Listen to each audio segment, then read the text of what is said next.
The Marcia Weekes Show. It's the Marcia Weekes Show. From Barbados to Africa, voices unite. Educate minds, elevate sight. It's the Marcia Weekes Show. It's the Marcia Weekes Show. From Barbados to Africa, voices unite. Educate minds, elevate sight. It's the Marcia Weekes Show. Talk truth, build roots, stories unfold. Motivate change, mobilize is the mode, that's the MR code. Hey, we growing, we know it.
Street where children used to play. Mothers on their knees don't know what to say. Brothers turn against brothers, hearts gone cold. We've traded love for silver, we've sold our soul. But if we humble, if we pray, turn from the darkness, seek your face. Heal our land, oh Lord, heal our land. Hear the cry rising from the sand. We repent, we turn again. Wash we hearts, make we whole. Amen. Heal our land, oh Lord, here we plead. From the hills to the deep blue sea, mercy fall like island rain. Heal our land, Lord, once again. Heal our land, Lord, once again. Sirens in the night, another life gone. Fathers missing, the guidance done gone. We forget the roots that make us strong. Now every right just turning wrong. But if we humble, if we pray, turn from the darkness, seek your face. Heal our land, oh Lord, heal our land. Hear the cry we turn again. Wash we hearts, make we holy. Heal our land, oh Lord, here we plead. From the hills to the deep blue sea, mercy fall like island rain. Heal our land, Lord, once again. If we call on you, you will answer. If we turn from sin, you will hear us. If we seek your face, you will heal us. We humble ourselves, we cry out today. Take the violence, take it away. Plant your love where fear has grown. Make this island yours alone. If my people, called by my name, will humble themselves and pray. Heal our land, oh Lord, heal our land. Yeah, hear the cry rising from the sand. We repent, we turn again. Wash we hearts, make we whole. Heal our land, oh Lord, here we plead. From the hills to the deep blue sea, mercy fall like island rain. Heal our land, Lord, once again. Heal our land. Lord have mercy, save us all. Heal our land.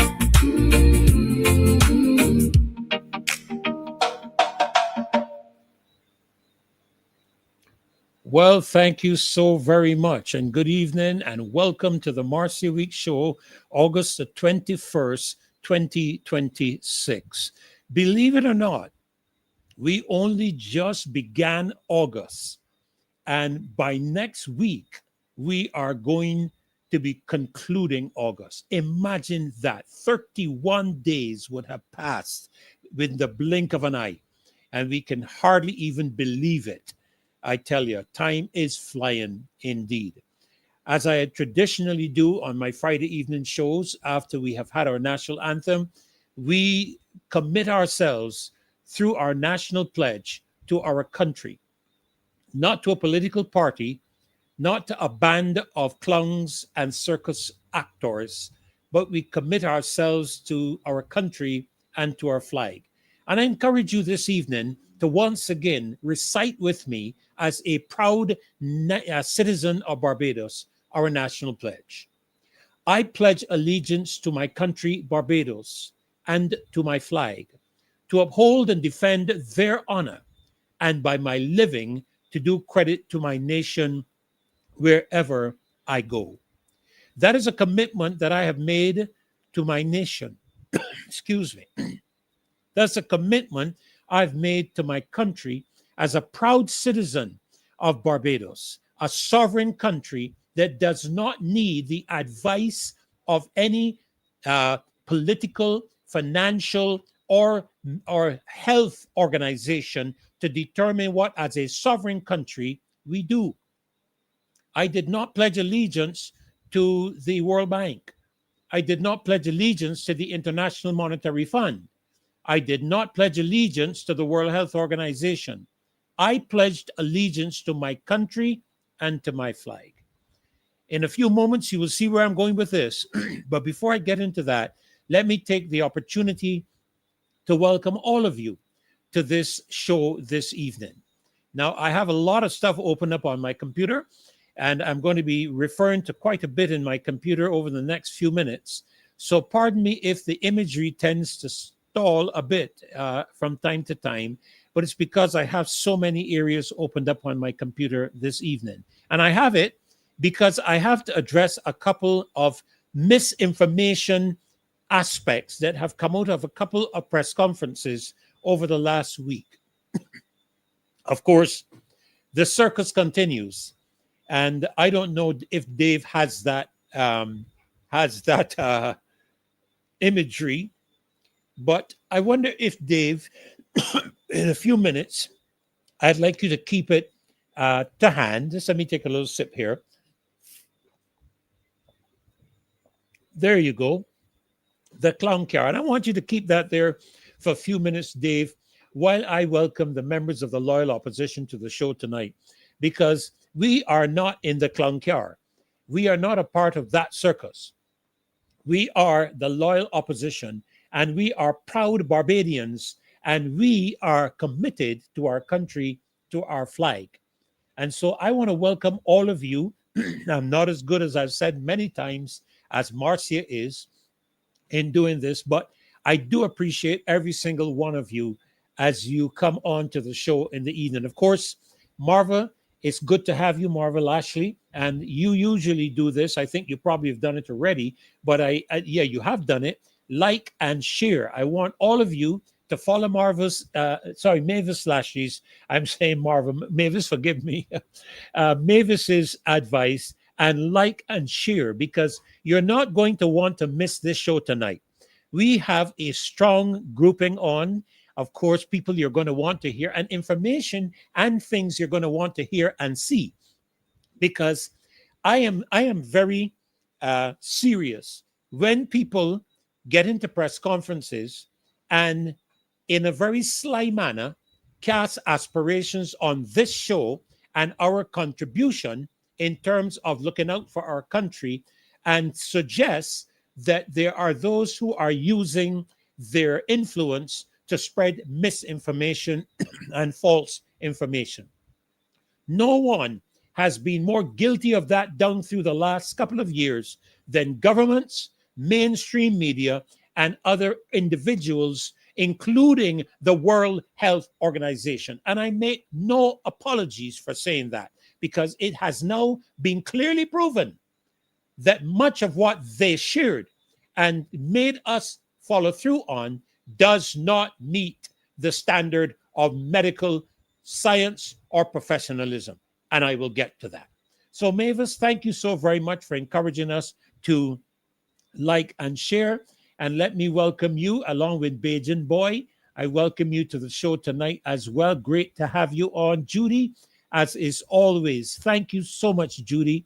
Good evening to you, the loyal opposition. Yes, ma'am. Subscribe, welcome, and to the show tonight, everyone, and enjoy. Sharon, God bless you as well. Great to have you. Good night to you. It's not been a bad day. It's been a hectic one, but I'm thanking God for the time that we've had this evening. I mean, today, and now on the show this evening. Good evening to you, Lucinda. Great to have you with us again tonight. And Laurie Bob, good night to you. And thank you for saying good night to the loyal opposition. Laurie, again, you two are encouraging us to like and share. My good friend, Taroni Hall, good night to you, sir. Great to have you on the show with us again tonight. And thank you for your encouragement by being present and sharing. I want to make sure I get this. Is that Mari Fully? I want to make sure I get this. I hope I have that right. Good evening to you as well. Andre Critchlow, good evening to you. And there is my good friend. Thank you, Andrea, for your divine greetings. That's important. Just now, Dave was playing a song, Lord, heal our land. 2 Chronicles 7:14. If my people, which are called by my name, shall humble themselves and pray and seek my face and turn from their wicked ways, then I will hear from heaven and I will forgive their sin and I will heal their land. We are praying for healing in our land. Definitely. Thank you, Andrea, for your divine greeting this evening.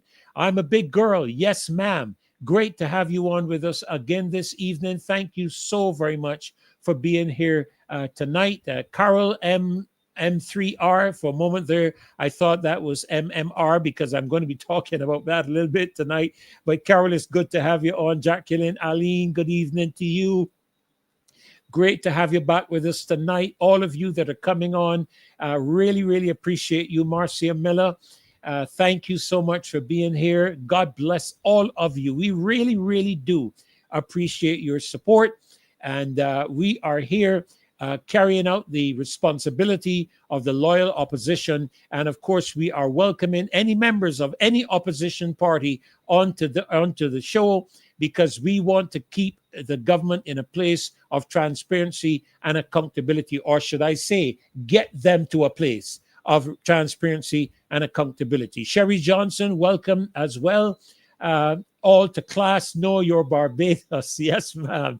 Thank you. I'm going to do my best as your teacher this evening. Good night to you as well. God bless you. Really great to have all of you on tonight. Thank you so much. I'm a big girl. Unfortunately, I can't get to see you, but thank you so very much. I really do appreciate that. Good evening again to you. Yes, Judy. Yeah, yes, my wife and family. Hope in the name of the Lord, everyone is okay. We're doing well. My wife is recovering from a virus she had recently. She did not have a very good time over the last few days, but we're still trying to get ourselves in a position to return to Colombia as soon as possible in order to complete her medical attention. And I will say this.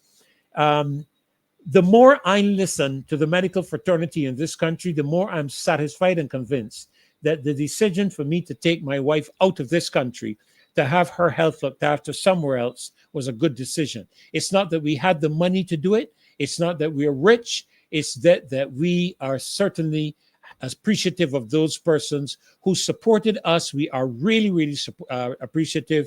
She did have a close call, and we want to make sure that she never gets back to that. So really appreciate every single one of you, and thank you for being here tonight. Now, before I get into the show, we're going to have a great show tonight. We're going to have some special guests on. But before we get into the show, I've heard Marcia announcing over the last couple of shows about Barbados being 60 years of celebration this year. Fly the flag. Let's get the Barbados flag flying outside our homes as we approach 60 years of independence. This is our flag. You know, one of the things I respect in America is how many countries, how many, not countries, how many homes, sorry, and how many vehicles I see their flag flying on. It's just incredible. And I want to encourage you to let us honor and respect our nation.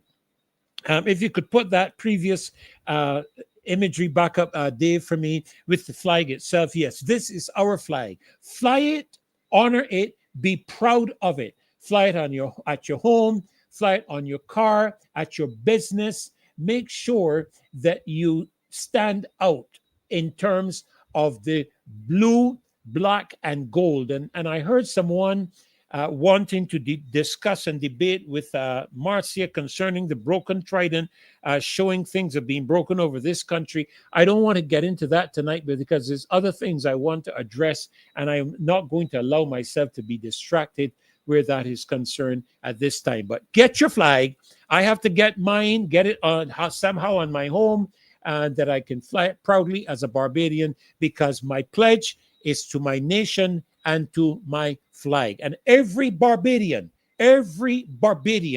should be proud to fly their flag somewhere. Carry it on your shirt, your lapel, wherever. Let's be proud of our flag.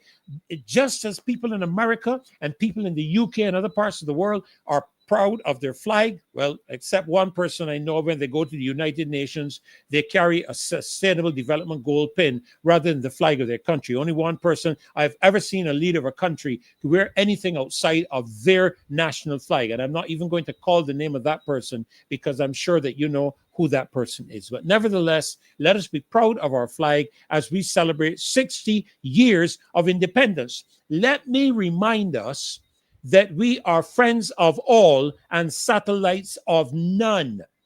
That is a saying that rolls off the mouth of some people in administration and government of this country, and then by their actions, they show a completely different approach to how they govern this nation.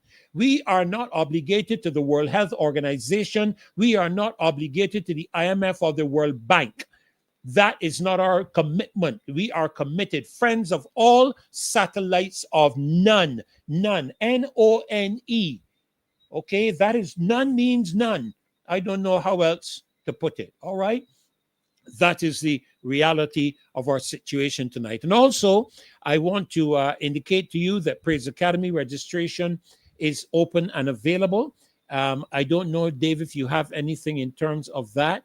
But I believe the number you could call for registration and so on would be 2367000. I believe that would be the number that you would call. So we just want you to know Praise Academy is doing a great job in developing some of our young people into using their gifts and talents in the form of the arts and the dance and so on. And I'm so grateful for the organization. That is Marcia Weekes. That is her organization, her school, and she does a great job where that academy is concerned. One of my granddaughters are involved in it, and one of the actors actually, and she has actually what you call it when you have people come into the country and you go to show what your acting capability is like. She was recently involved in something to do with that, and we're just waiting to hear what the result of that is going to be. So it's really great to have all of you here with us tonight, and we are really looking forward to a great show this evening. Now, let me quickly, as my time is going very, very quickly, let me move into what I want to share with you tonight. I'm going to ask Dave in a few minutes to put up some videos, but before he gets to that, let me first give you my 2 cents worth as it relates to this circus fiasco. I cannot believe the words I hear coming out of the mouth, and I'm going to be a little diplomatic tonight, okay? And I'm going to do my best to retain myself and to hold strain, okay? Hold strain as much as I can. But I cannot believe, I heard a press conference this week. And in that press conference, the person who was being interviewed, the person who was holding the press conference on the behalf of the government of Barbados, made a statement that shocked me. And let me say what the statement was. It was in regard to this circus that is currently in Barbados. And this is the Suarez Circus, I think is how it's pronounced. I could have it wrong, but I think it is. Okay? And the individual made a statement along these lines. Now, I can't quote her word verbatim, but she indicated that the only time the government of Barbados and the cabinet was aware of this circus in Barbados was when they passed on the highway and saw it on the Botanical Gardens grounds. I could not believe my ears. And I'll tell you why I couldn't believe my ears. Because in any company, the first individuals, when you are engaging a significant project, a significant involvement of any kind, the first individuals that you have a discussion with are the CEOs or the general managers of the company. When I worked at the time with Detco Motors, when we brought BMW into Barbados, and my PR at the time, Mr. Ricardo Blackman, alerted me to the arrival of oh goodness, what's his name from Africa that was imprisoned? Nelson Mandela, visiting St. Lucia. I initiated a connection with the Prime Minister through Mr. Blackman, who was their PR for the election at the time, the Prime Minister at the time. We initiated a conversation with him, and I took an idea to my general manager. I am not going to call names, but I took the idea to him, and he gave me permission to pursue, to investigate it further, and so on. As a result, we were involved in providing vehicles for the St. Lucia government, who had none, for Mr. Mandela's visit to St. Lucia. And as a result, it resulted in a dealership being established in St. Lucia. Now, I could not have dared done that without my management approval. And if that is on something to do with cars, are we to seriously believe that a visit to our country of the magnitude of this circus, hundreds of thousands of dollars, that they can come into the country and the authorities, the ministers of government, the ministers of cabinet, do not know that they're in the country till they drive down a highway and see them here? Are we supposed to seriously believe that? Are we to believe that the Ministry of the Environment gave the permission, which was then revoked by the Ministry of Health, which was revoked by the Barbados Water Authority? Don't these people sit down together in a room and discuss what is going to be involved when an offer comes to them or a request comes to them for them to be able to, for somebody to be able to come into the country and perform and do something? My goodness gracious me, man. We, as even in the church community, technically, we have not, it has not been reinforced, but technically, when we are having guests coming in, we have to notify the appropriate authorities just for a guest to come in to speak. People can't just come into the country and do what they like. Not like that, and especially at this level. And then to make matters worse, the individual, right? And I'm going to be polite this evening. I am going to be polite. I'm a pastor. I'm a minister of religion. I'm a representative of Jesus Christ. So I have to be polite. I have to be decent. I have to be controlled. And to make matters worse, the individual is going to tell us, I couldn't believe it. She's going to compare the operation of a facility to the magnitude of the Suarez Circus to giving permission to run a shop. I couldn't believe my ears. And even if I did, if you gave permission, generally agreements and contracts are established where the person who is given permission indicates to you what is expected, and the person who's receiving the permission indicates what they expect in return. And I could not believe my ears, my eyes, my nothing. I couldn't believe nothing to do with what I heard with regards to what this individual in this press conference says. And I felt so embarrassed.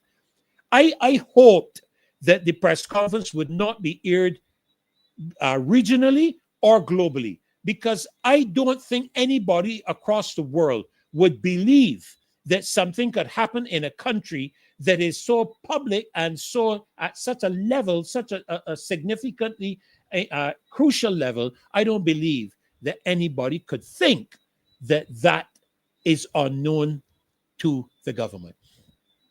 That the only time the government find out is when they drive down the highway and saw the thing there. I am sorry, but I suspect that that is an untruth. I suspect that that is a very poor attempt to explain the situation to the Barbadian public. That is my perspective on it. And I sincerely hope, I'm not going to get into the issues of where it is currently located. I think that has been vacillated on significantly. I think that has been done significantly. And let me show you this one. Yes, okay. Yes, this is what happens when you stand up and practice your lies in the mirror. They feel everyone is going to fall for the madness. Thank you, okay. Thank you very much. Not poor, says Sherry. Pathetic. I honestly, I am embarrassed for this government, because if this is the case for something, excuse my expression, as simple as a circus, God help us when it comes to matters of governance, when it comes to matters of food and permissions and engagements in the agricultural sector and in the business sector. I am absolutely petrified to think that our future, our lives, our current things are in the hands of this group of clowns. That and I'm saying that because that is what they put up there. They put back that image for me. Let me see what this one here is saying. Look at what they put up. I can only read what they've put up there. The clown car and the 23 member cabinet, and you can look at the faces, and many of the actors there are familiar persons. And I'm not being insulted. I want to be decent. I want to be respectful. But you all are making it very difficult for people to maintain a degree of respect when this kind of fiasco faces us. And then we have to ask ourselves the question, are we seriously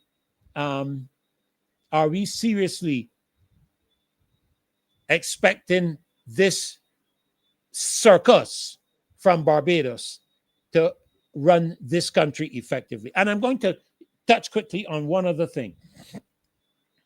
It has to do with the opening of a new outlet for the Massey facility, in which, again, our Prime Minister called on the private sector to try to bring down the prices of things in Barbados. And I have said it before on this show, and I will say it again. Madam Prime Minister, with all due respect to you, the Honorable Mia Amor Motley, I address you in a very polite manner.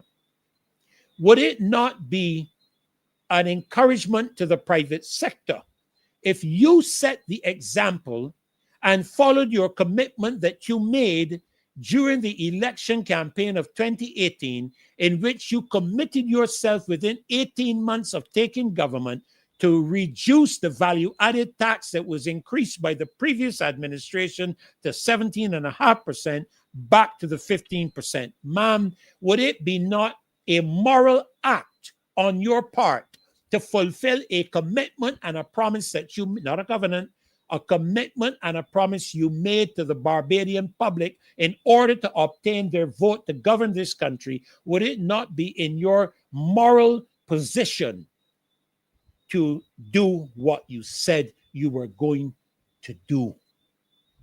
Reduce the VAT. And I suggest to you, ma'am, that if you took that step, the private sector in Barbados would feel the need to honor your requests. But you are asking somebody to do what you yourself are not prepared to do.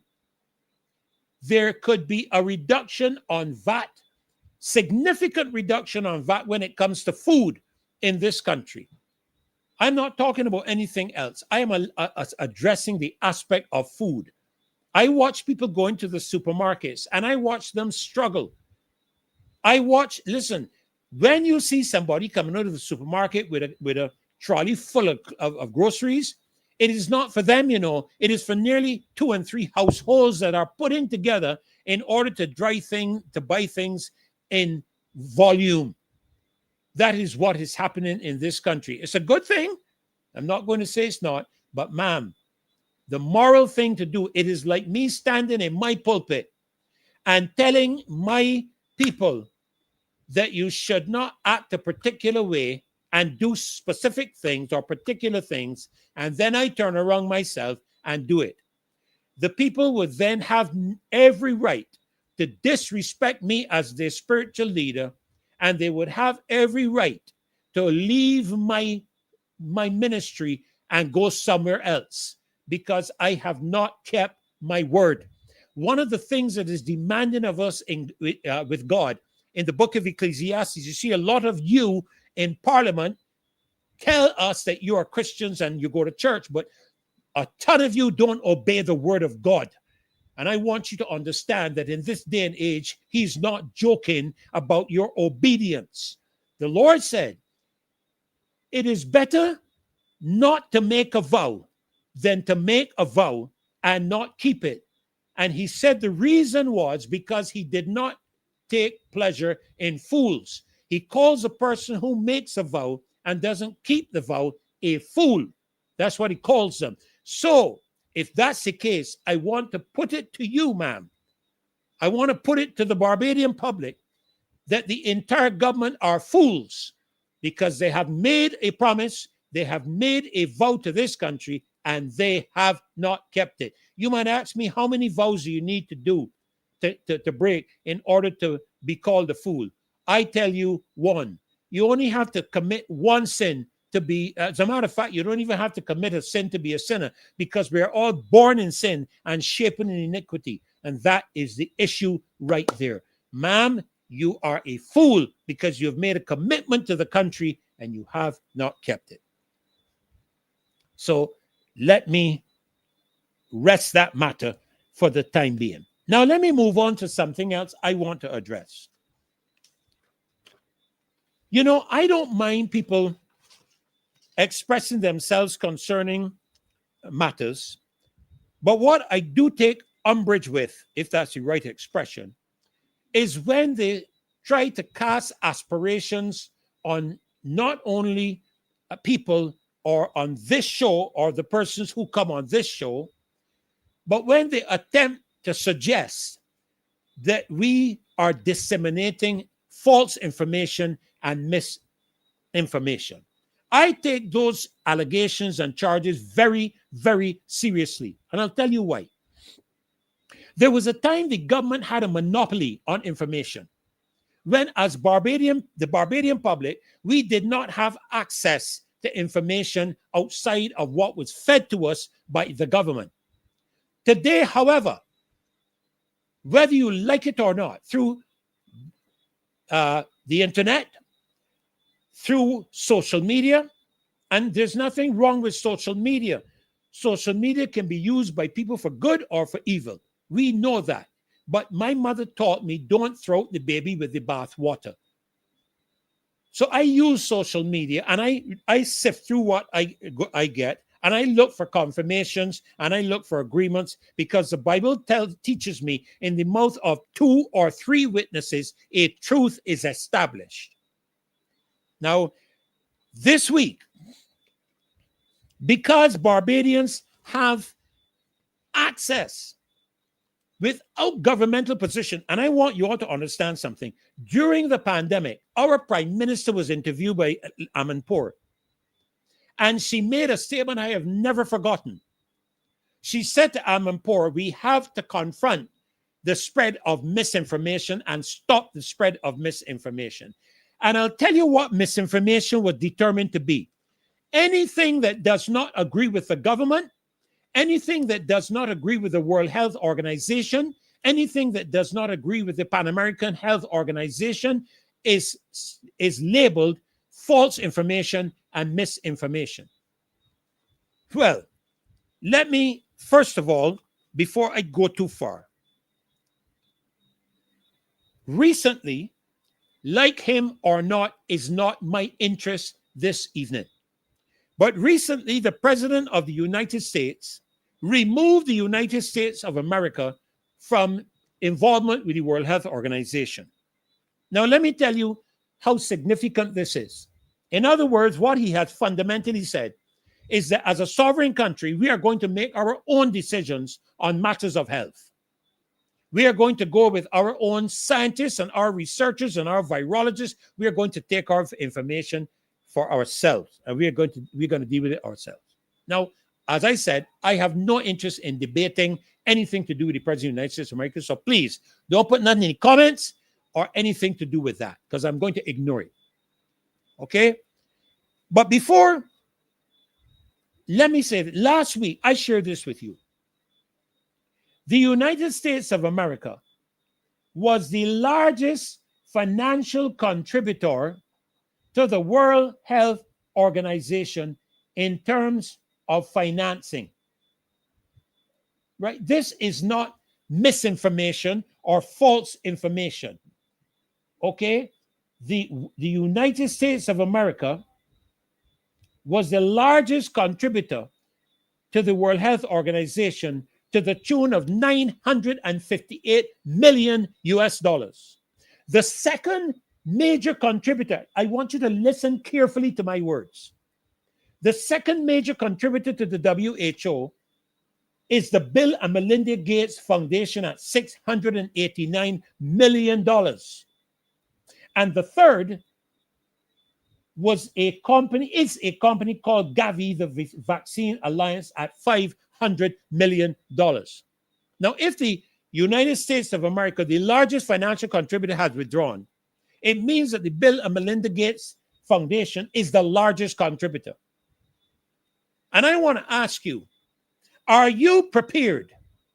Are you prepared to put the future of the health of your children and your family and the people of this country in the hands of a madman who is hell-bent on developing lab-grown produce and lab-grown food as opposed to naturally grown stuff because of the ludicrous, I'm being very, I have to be controlled. Reverend, behave yourself. In an attempt to suggest that the passing of ear of cows is having an effect on climate change. You know, sometimes when I hear people talk, I can't believe that I am hearing educated people speak. And it's not surprising because the Lord said that he will take the wisdom of this world and confound, he will take the foolishness of that he has and confound the wise, because the wise of this world are a bunch of fools. I want you to understand here, and I'm going to ask Dave very shortly to play some video, because I heard a press conference in this country by the president of the Barbados Association, I think it is, of medical practitioners, suggesting that, and I'm saying it, suggesting that we need to only listen to what the Ministry of Health and them are saying and to ignore everybody else because technically it is false information and misinformation. Now, I have checked on some of the statements she has made, and I have noted a couple of them to be accurate. But I've also noticed several of them that are directly false. She's indicated, and I quote, addressing the root cause of a recent surge in hesitation regarding the vaccination of children, Banks said the COVID-19 pandemic acted as a major catalyst, creating a parallel crisis of digital misinformation alongside the physical pathogen. Dr. Williams described the period as a double epidemic in which the rapid evolution of scientific understanding coincided with unprecedented reach of modern social platforms. I want to inform the goodly doctor that the biggest spreader of misinformation during the pandemic was governments, the World Health Organization, and the mainstream media. And everything carried out before the Senate and the Congress in the United States of America, and everything carried out before the European Union Parliament has proven this to be true. I don't know if she lives in an alternate world or where she exists, but it is clear, it is very, very clear that while the mRNA technology was in existence since 1960, I believe it is. Let me make sure I have my information correct, because I get my stuff.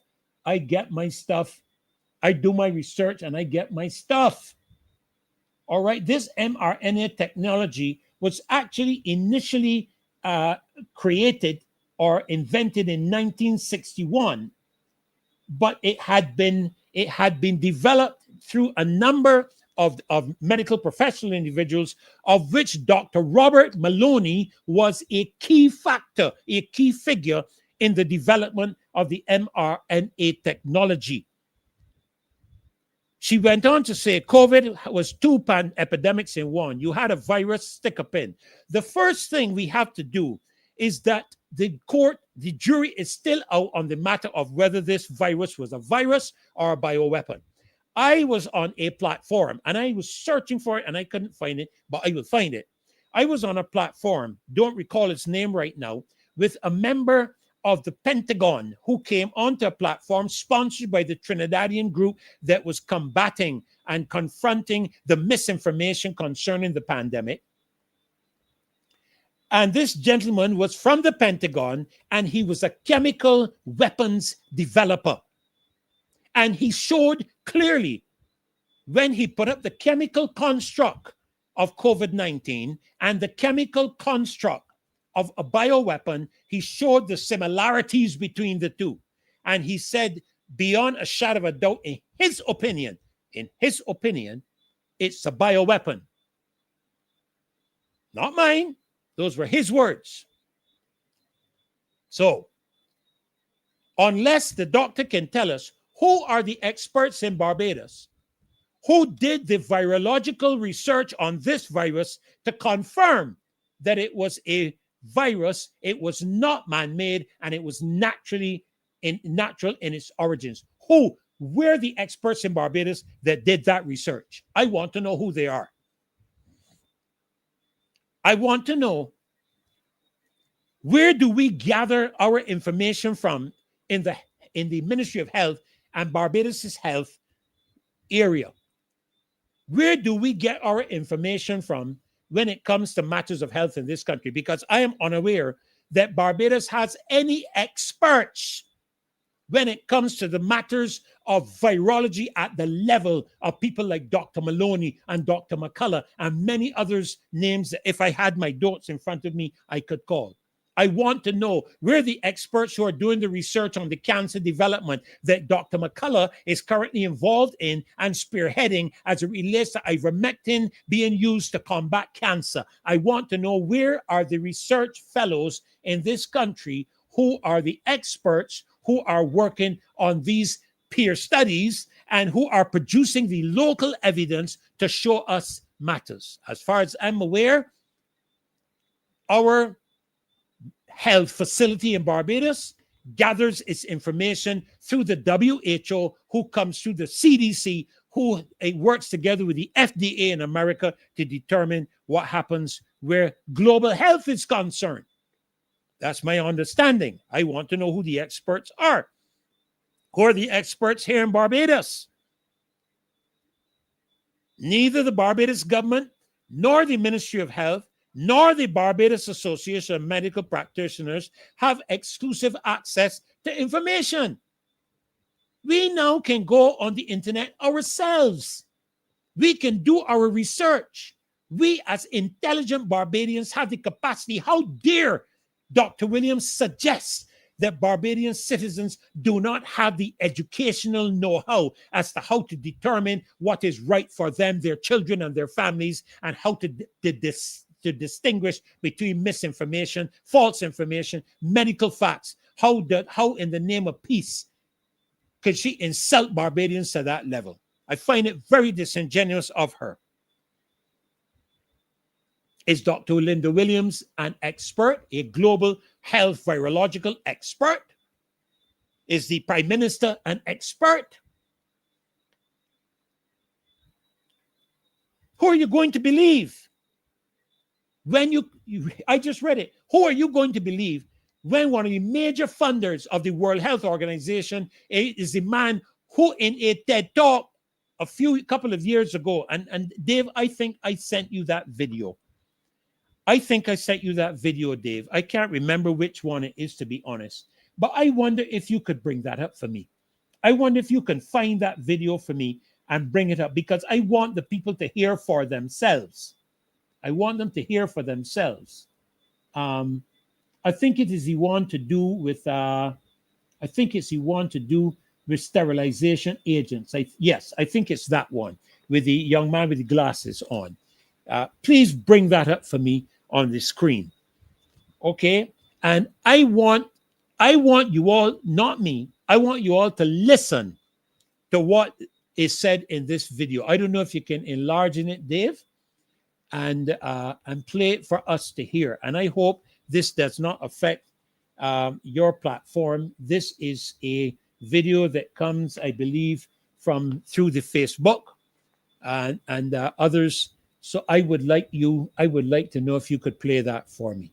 If you can. We tried to get a shot of mRNA into every human being on this planet, do you think? Well, the most obvious answer here, and it's at least one of the main components, is depopulation, reducing the human population number. Because Bill Gates told us these plans 16 years ago in a TED Talk. He said, We can use vaccines to reduce the global population by 10 to 15%. First, we've got population. The world today has 6.8 billion people. That's headed up to about 9 billion. Now, if we do a really great job on new vaccines, healthcare, reproductive health services, we could lower that by perhaps 10 or 15%. And so now those plans have been rolled out, because not only do these shots, not only are they lethal and have killed millions, but they are sterilizing. They destroy the reproductive system. They destroy over 60% of women's primordial follicles in the animal tests. They reduce pregnancy success by 33%, according to a human study with 1.3 million people in it. So they're killing people off and they're sterilizing them. And so the only conclusion we can make from that is that they want to reduce the number of people. And some people cannot accept that. But, you know, what else is explaining this? Is it money? Partially. But it's not only just making profits here. There's a more diabolical agenda by these elitist groups. Thank you, Dave. Now, you heard it straight from the horse's mouth. This is a man who's the largest funder of the World Health Organization. And we are in bed with the WHO. And this guy is talking about using vaccines and so-called health processes to reduce the population of the world by 15%. You heard it with your own mouth. Now, this brings now into focus what the doctor said concerning the vaccination of children. And because people now have access to information, they are asking questions. They are telling the medical fraternity in this country, we no longer believe you. We want you to show us facts that can counter what we are hearing. Now, in his book, What the Pharmaceutical Companies Don't Want You to Know About Vaccines, Dr. Todd M. Eisner stated these factors. I may not even get to all of this. Listen to what he said. If you follow the full childhood vaccine schedule, your baby receives all of this. Cumulative amounts delivered straight into their bloodstream. I challenge Dr. Williams to counter this. Bring the medical scientific facts to counter this. 17,500 mcg of a product called, which is referred to generally as antifreeze. 5,700 mcg of aluminum, unknown amounts of fetal bovine serum, aborted cow blood, 801.6 mcgs of formaldehyde, 23,250 mcgs of gelatin or ground up animal carcass, 500 mcg of human albumin or human blood, 760 mcg of monosodium, unknown amounts of MRC5 cells, aborted human babies, over 10 mcg of antibiotics, and I can go on with a list. Tell Dr. Williams to bring the documented scientific virological evidence to counter what this doctor has said. In other words, he is saying that the vaccine your child used to get years ago for mumps and measles ain't the vaccine they're getting today. That's what he's technically saying. And it's fundamentally putting the child's development of their brain, immune system, and organs at risk because they're flooding them with this chemical soup before they can even speak. Those are the words of a doctor, not Reverend Ferdinand Nicholls. And it comes from overseas, you're correct, Sharon, where this country gets all of its medical information. Our medical information is not conceived here in Barbados. I would like, if it is, somebody come and tell me and prove it to me. Prove it.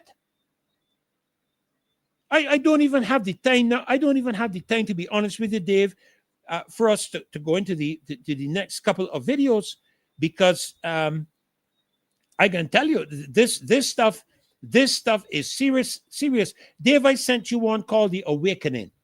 Play that one for me, please. Called The Awakening.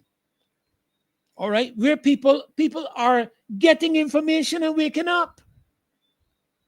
Look, you only got one life, you know. There was a song that we used to sing, only one life, so soon it will pass. Only what's done for Christ will last. Only one chance to do his will. You don't come back, you know. Your children don't come back. Once you're gone, you're gone.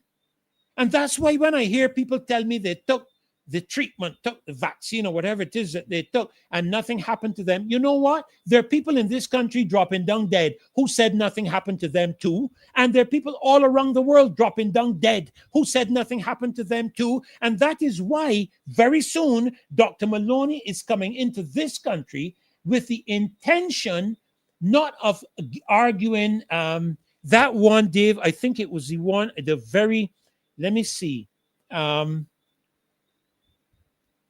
It's the one after, I sent you a video to do with Ben Habib. It's the one right after that. The one I sent you at 4:37. Okay, that one.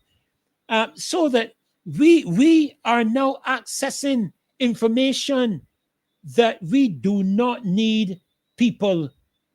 Okay, we don't need people to feed us. Let's hear this one. I wanted to touch on this last week.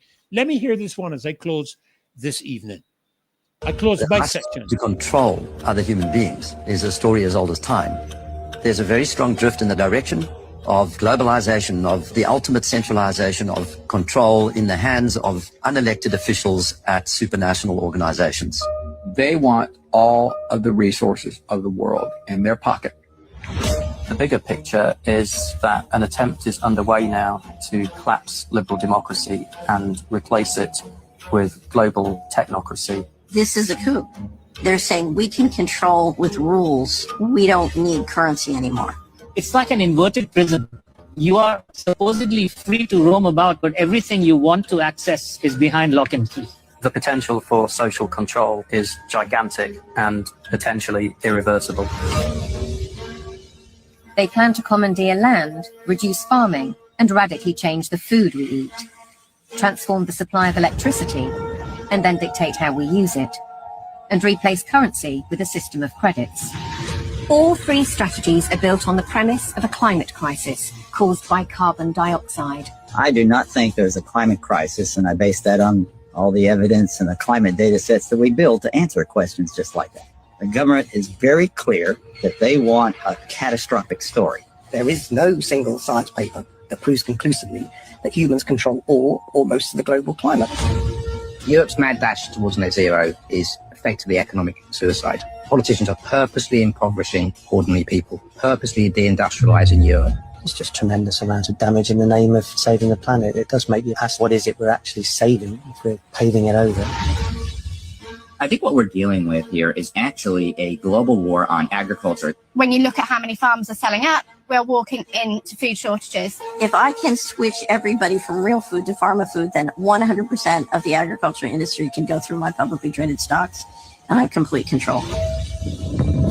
This is the biggest public relations scam in the history. Okay, Dave. Pause it, Dave. We can't finish it because our time is gone. I think I have shared enough with you all, and I hope this video goes global. Goes global. I hope it goes worldwide. That people begin to pay attention and begin to stand up. I hope so. Nothing to do with me, and I want to be clear on this matter. Not a single thing to do with myself. But truth. That is why Mr. Fauci is having such a problem and continuously pleads the fifth. Because of truth. Truth is, my mother always used to tell me, you don't have to try to remember truth when you speak it. And a liar has to try to remember what he said, and he can never remember what he said.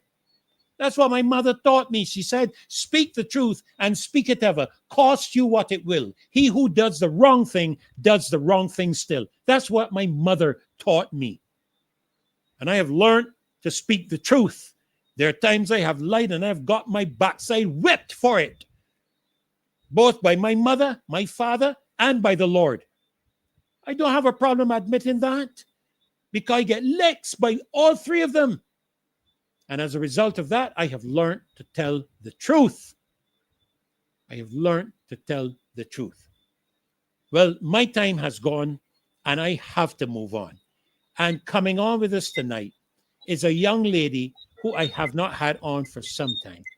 And she's unable to get her video up tonight, but I believe she has sound. And so I want to welcome you, Rose Corbin. Those of you in the loyal opposition, maybe those of you who are joining us for one of the first times, we want to welcome Rose Corbin onto the show this evening. Good evening, Rose, and welcome to the Marcia Weekes Show.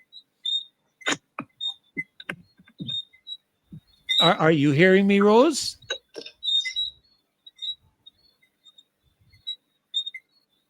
Okay, hello, Rose, are you hearing me? Good night. I can hear her mic is working very well, because can you all hear the crickets? Huh? Can you all hear the wonderful crickets?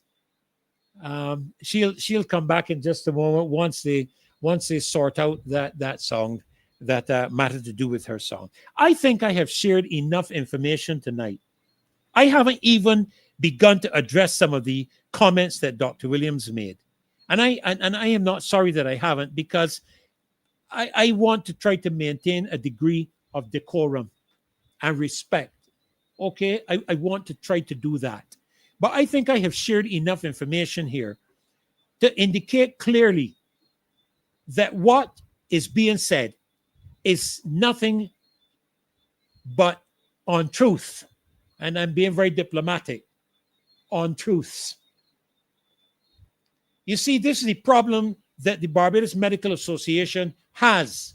They can no longer control the narrative. They can no longer control the information that Barbadians receive.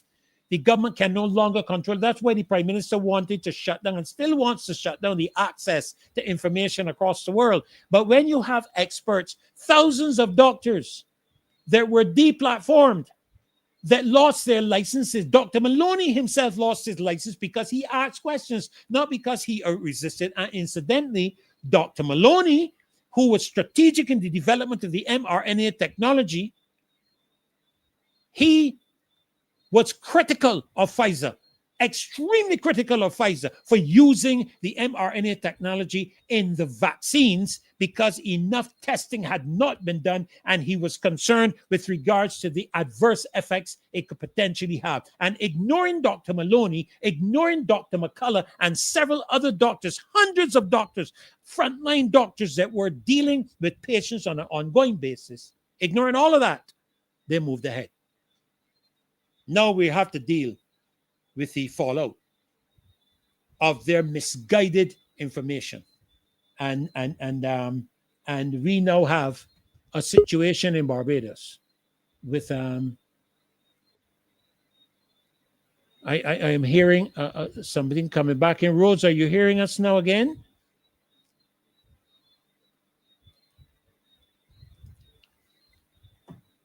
Hi, Rose. Good evening. Are you hearing us? Hello. I don't know if she's getting a problem on her microphone. Dave, she might have to call in on her phone just to make a call. But at the moment, I don't know if she's speaking, and she might be. Yeah, yes. Hello. Hello. Let me see. Something is happening here. Hello. Are you hearing us, Rose?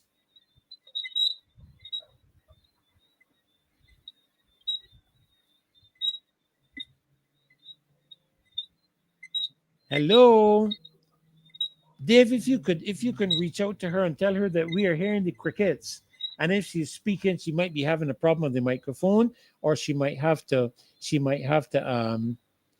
come in on her phone call in. I don't know if you have that video, that flyer, Dave, that was sent to us to do with the church. Let me just try and find it here. You know, I love this show where I can just relax and talk with people. That flyer that was sent in, Dave, yes, that one.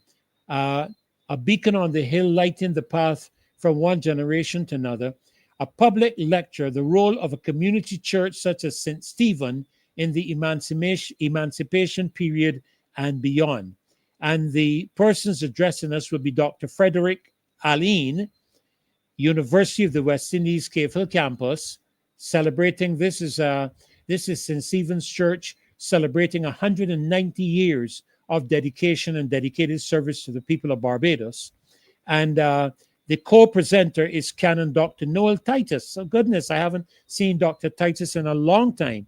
Former principal of Codrington College. The location will be St. Stephen's Anglican Church on Black Rock, and that will be on next Friday, 28th of August at 7 p.m., hosted by Brother Humphrey Broom. And I want to encourage you to try to make it to make every effort to attend, because it is important for us to know how to move forward. We often have to look back and look at our history and see, you know, throughout Scripture, the Lord causes and speaks continuously to Israel to look back. And people tell us, don't look back. But the Lord keeps using a word. It's the word remember. And you only use the word remember if you are calling people to look back. Okay, God constantly asks Israel to remember where I brought you from. Remember what I did. Remember how I gave you manna. Remember how I destroyed this nation. Remember how I... So it causes you to look back. And we as a people need to look back so that we can appreciate where we are now and where we are going to be going. All right, now, while we are waiting, I see Rose back there. Let me see if I can bring her on in. Good evening, Rose. If you're hearing us, you can unmute your mic and speak. You have your mic muted. You need to unmute your mic and go ahead and speak. Still not getting through to her. Okay. So the question, you know, these are some hard questions that we have to ask. The question is fundamentally now, who are you going to believe? Are you going to believe the Barbados government? Are you going to believe the Ministry of Health? Are you going to believe the president of the Barbados Medical Association? You know, somebody criticized one of our shows, telling us that we were spreading false information because we were not doctors when we were speaking about the natural remedies for things. You know, I have a book here. I had it up, and I am looking back here to see if I can put my hand on it. I can't see it. I was wondering if my wife could have come and just move one of these things here and see if she sees it there, hand it to me. But it is a book that I showed to you all. Dave, I don't know if you still have that image of that book to do with natural remedies. I don't know if you still have that image. It's one available on Amazon. A woman who spent her life in research and treatments using natural remedies. Are you hearing us? Let's try this again. Rose, are you hearing us now? Yes, I'm here. Good evening. And we are hearing you. We are hearing you loud and clear now. Because of those technological challenges, we have gone into about 8 minutes of your time. So I want to just back out and give you the full time to be able to address what you contacted us with regards to. We'll come back to that book, Dave, in just a few minutes. But Rose, the platform is yours. Welcome to the Marcia Weekes Show. Thank you very much. It's been a while. Yes, pardon me. And may I just give my quick usual greeting to the loyal sons and daughters all, firm craftsmen of her faith. Good evening, everyone. And I'm so pleased to be part of the show again, which is guided by Emma. I hope you remember Emma. Educate, motivate, mobilize, and agitate. And I mean the E, educate, through the sharing of information. I want to thank you, Marcia and Dave and Reverend Ferdy, for facilitating me in this manner. Thank you. Thank you. Could you first, if Dave has it, that slide titled "Send in the Clones"? Send in the clones. Do you have that, Dave? Yes, it is up on the screen. No, I see Magnificence.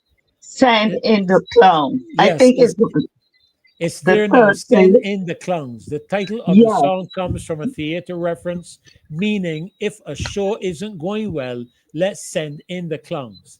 In other words, let's do the jokes. It's a reference not to actual clowns, but to fools. Every time you hear send in the clowns, you hear send in the fools. Borrowed from a Facebook post by Stephen Hendrickson, May the 5th, 2020. Yes, Reverend Purdy didn't know that you were going to introduce the session, or in your session speak to the clowns and the clown show that's going on. A further explanation there, and this is my introduction to the session that follows. It is a show business phrase that when a performance goes wrong or falls apart, it is the time to bring on comic relief to distract the audience from the realities and the disaster. And that is what is happening here in Barbados. That there is a show that is going on, that when things are falling apart, they send in the clowns. So let us get quickly into my quick.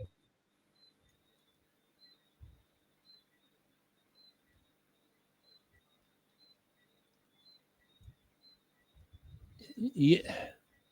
You're there, Rhodes. We lost you for a moment. Oh dear. Looks like we've lost her. Okay, she might have to come back in. I'm not sure if that's a technological issue in terms of the internet, or something has happened there with her unit.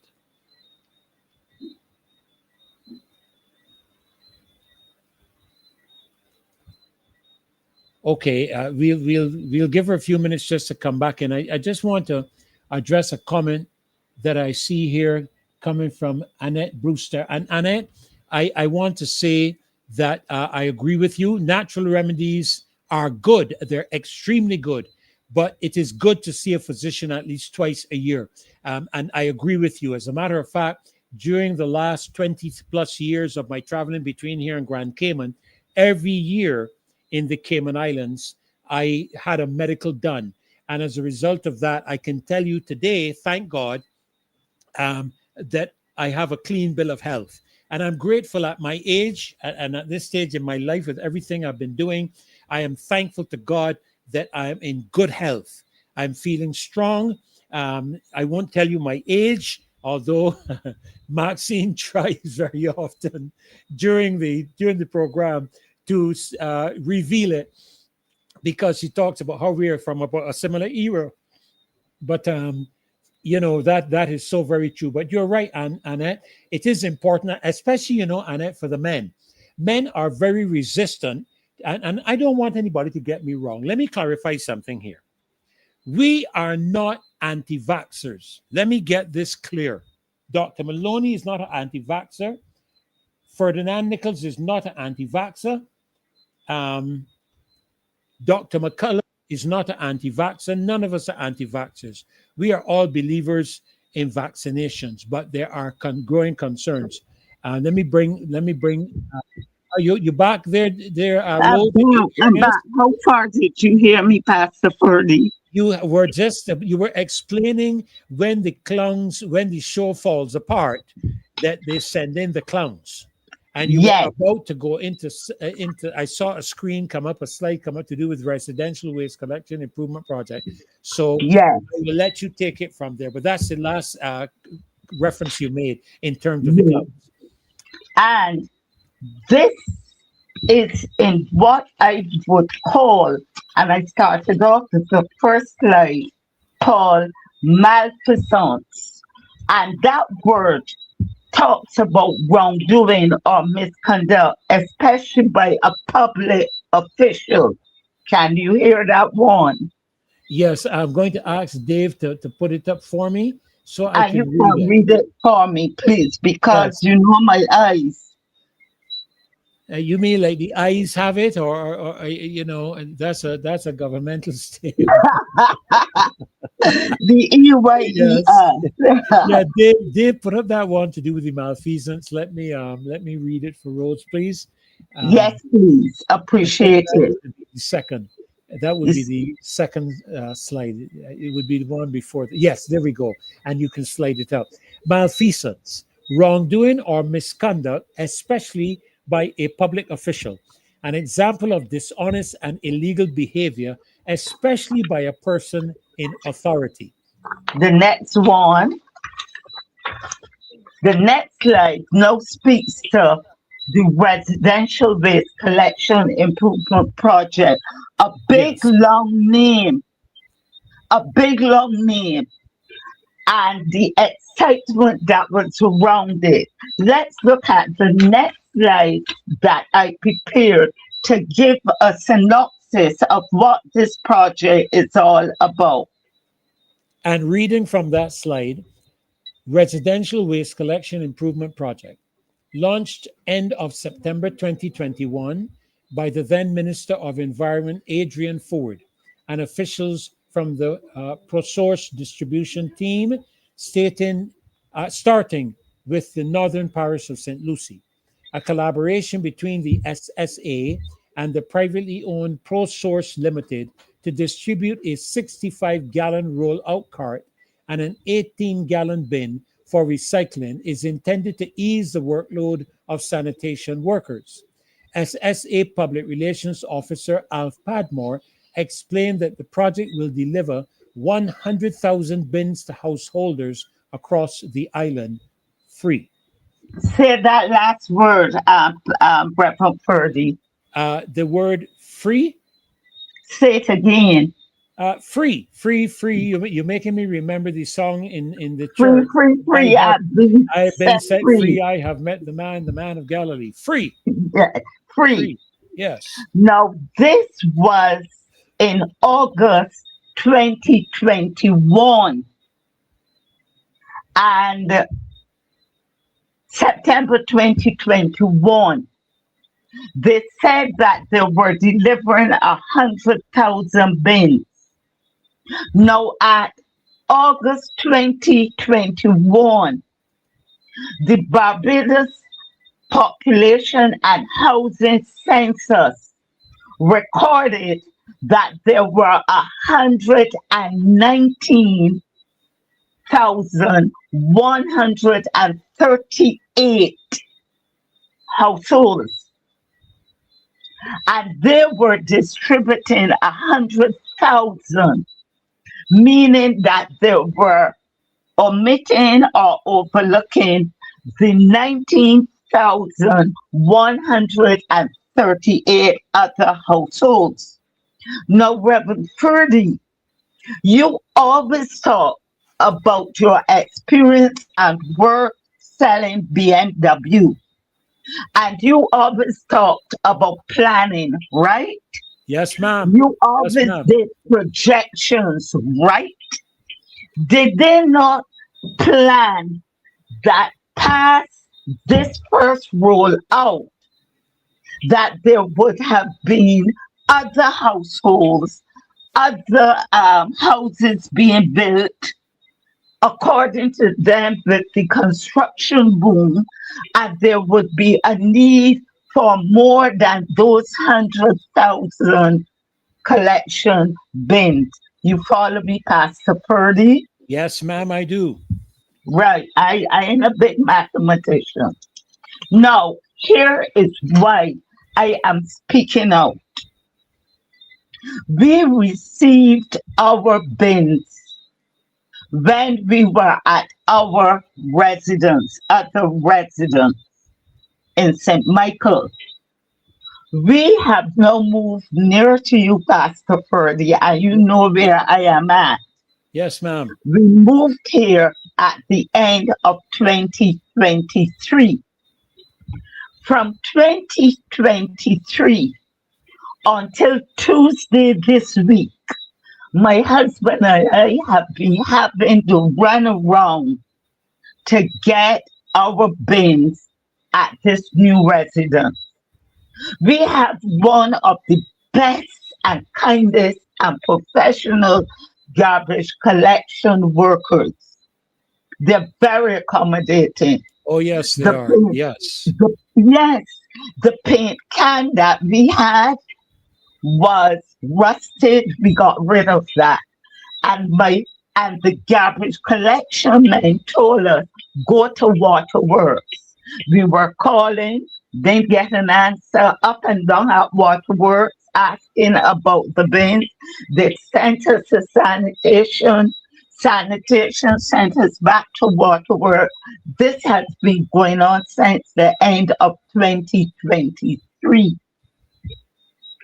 We invested in a garbage bin, but it was difficult for the collectors to retrieve the garbage.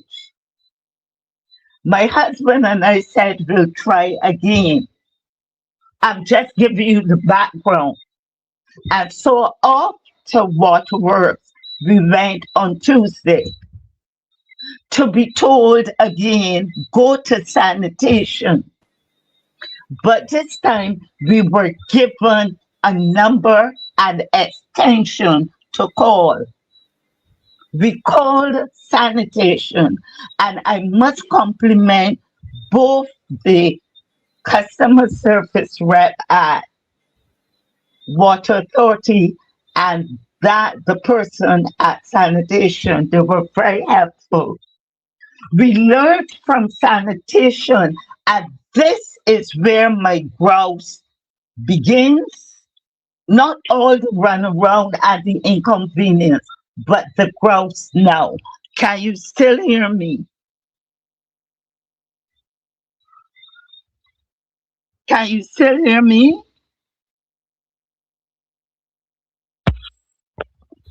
Yes, I can still hear you. Hello? I'm here. I'm here.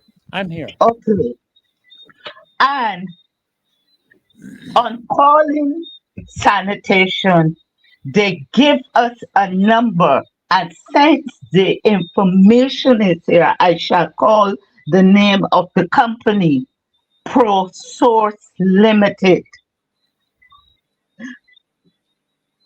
To call the company and inquire about this 65-gallon rollout cart. We asked if we couldn't buy one ourselves, but the ones in the stores are either smaller or bigger in capacity, and therefore the required one for the trucks must be these 65-gallon rollout carts. And so we called ProSource, and we were told that we have to purchase the free bin. That's a paradox, because you don't purchase anything that's free. But that's have to. That's interesting. You purchase a free bin. That's great. Love it. Bin for the price of $395, delivery included. I am not upset with ProSource Limited. I laud and encourage any collaborative private sector initiative or partnership that would enhance the development of small, medium-sized, and other businesses in the interest of the public and not solely for profit making. So, Purdy, also given what I've been hearing from Mr. Morris Gaskin with rodents and the like, Yes. My husband and I have become super careful. And we said, look, with consideration for the garbage collection workers and for our own safety and for the safety and health of our neighbors, we will buy the free garbage bin for $395. Now, my thing here is, why hasn't government come out? The same sanitation authority that had a lot of PR leading up to the launch and immediately after the launch, why haven't they come out and tell the public that, look, we are not providing the bins anymore. They're no longer free. We were told that it is now over 2 years that the government has not been providing the bins. And therefore, we are now being directed to ProSource. And I see here just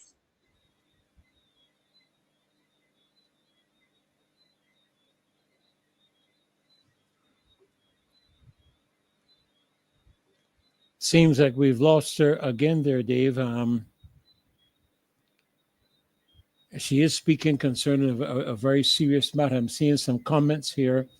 Every household ain't get those bins. Lots of people are still waiting.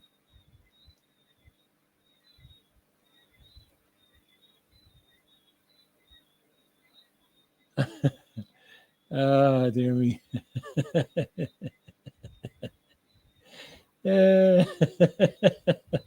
Yeah, you ought to wonder what I'm laughing at, but Nina tells me, why do you hide your age, Ref? What is the meaning? Do you celebrate your birthday? Just curious. Dear me, yes, Nina, I do celebrate my birthday. We'll celebrate it soon, okay? Oh, dear me. They told certain shops they couldn't have a bin. Jacqueline Aline is sharing this with us. First Wizard says, Rose, I'm guessing you were not one of the households that received a free bin. I think she said that they had moved or something along that line. First Wizard, I think she said something about that. And I'd have to go back and listen. But this is quite concerning. I believe this is something that we wouldn't really want to see happening. Oh my goodness! I hope we can get her back on and get her back in quickly. Why can't people just go and purchase a barrel just like we did before? They're cheaper than three. That is true, Jacqueline. But I think one of the challenges there is that these bins, the new garbage collection trucks, I believe they're now facilitated in a manner that they don't have to lift the bins. The trucks themselves actually pick the bins up and empty them into the truck. I believe some of the sanitation workers, and I must commend these sanitation workers when you consider the conditions under which they have to work. They do a tremendous job. We have a group that comes through here, and they are. I will say they also watch this show. And the gentleman came up to me and he said to me, "Keep doing the good work. I watch the show. You guys are doing a tremendous job." And he will share with me any issues that they might have that need to be addressed. But the bins are, when they're filled, those 55-gallon drums and some of the bigger ones, 60-gallon drums, are very, very difficult to lift and to get into the trucks. And so these bins, because of the new equipment on the trucks and the way the bins are designed, the truck will pick them up and dump them into the area in the back where the garbage is collected, which is one of the reasons that it's difficult to just get your regular bin that we used to have. So I can understand some of them, some of these guys wanting to have these bins. But if you didn't get a bin when the rollout was done, then the government should have by now indicated that to the people. I'm hearing her come back in. Yes, Rose. Rose, are you hearing us there now? Are you hearing us again, Rose?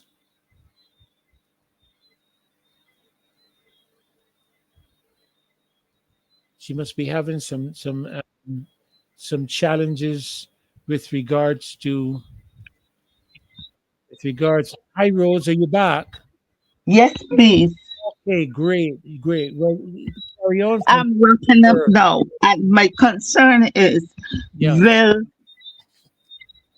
shouldn't they use public announcement to let us know that they're discontinuing the free service? The free service is now for $395, and that does not include the recycling bin receptacle, which never came about either. The sorting and recycling. These are the frustrations I have, Reverend Purdy, with this government. And I dare say there are probably others who you're speaking for. Yes, we can still hear you. And I close off with this. Send to the dump. Send all you're talking about. We have been talking about the circus. Put all the circus persons, and I'm not talking about the one in the garrison, at the garrison. Many of them need to be put in the same receptacle, the free receptacle, and I'm coming really hard on this, and unapologetically. Some of them need to get into those same receptacles.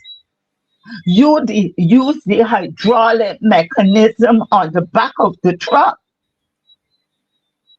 and be tossed into the dump and taken to the landfill, and not the one that a previous minister of health, who is now the deputy president in the upper house, not the one that was built with the taxpayers' money, against warning from environmentalists and residents of St. Andrew, and who would have known the terrain. That money that was wasted by another BLP administration to do a landfill. They are doing some the only word that comes to mind is malfeasance. Malfeasance. That, wrongdoing. It's wrongdoing. And it is misleading the public. Somebody should come out and say, this is no longer in place. And tell persons if they're entitled to a refund, because many of us are still paying that sewage tax and we're not using the service. But then again, when we dropped into 2 potholes around Christmas last year, right there in Salters, on Salters Road at night, and had to call out emergency tire repair persons. I paid close to $700 for 2 tires. And I tried to get hold of the sitting MP more. Never got hold of her because I wanted to know, will I get a refund as a pensioner? These things are not fair. So you see that dump truck that I put at the end? Yes, I ma'am. think some persons put it up again for me. You see all of these or most of these here, they shouldn't be going off to the circus or be part of the circus. They are just being erased at most times. Race and education, race and Dr. Purdy. If you have today's newspaper, there is a caption that reads, "The PM worried about the future of the youth. Now waiting to be worried. Now waiting to be worried." Send to the dump. Send to the dump. And I end with calling the clowns because they seem to think that all we need is a little comic relief. That time is over. Down to serious business. If you can't do it, pack up and go to the dump. I'm fed up and I'm frustrated with the handling of public affairs in Barbados. Not a happy camper. Thank you.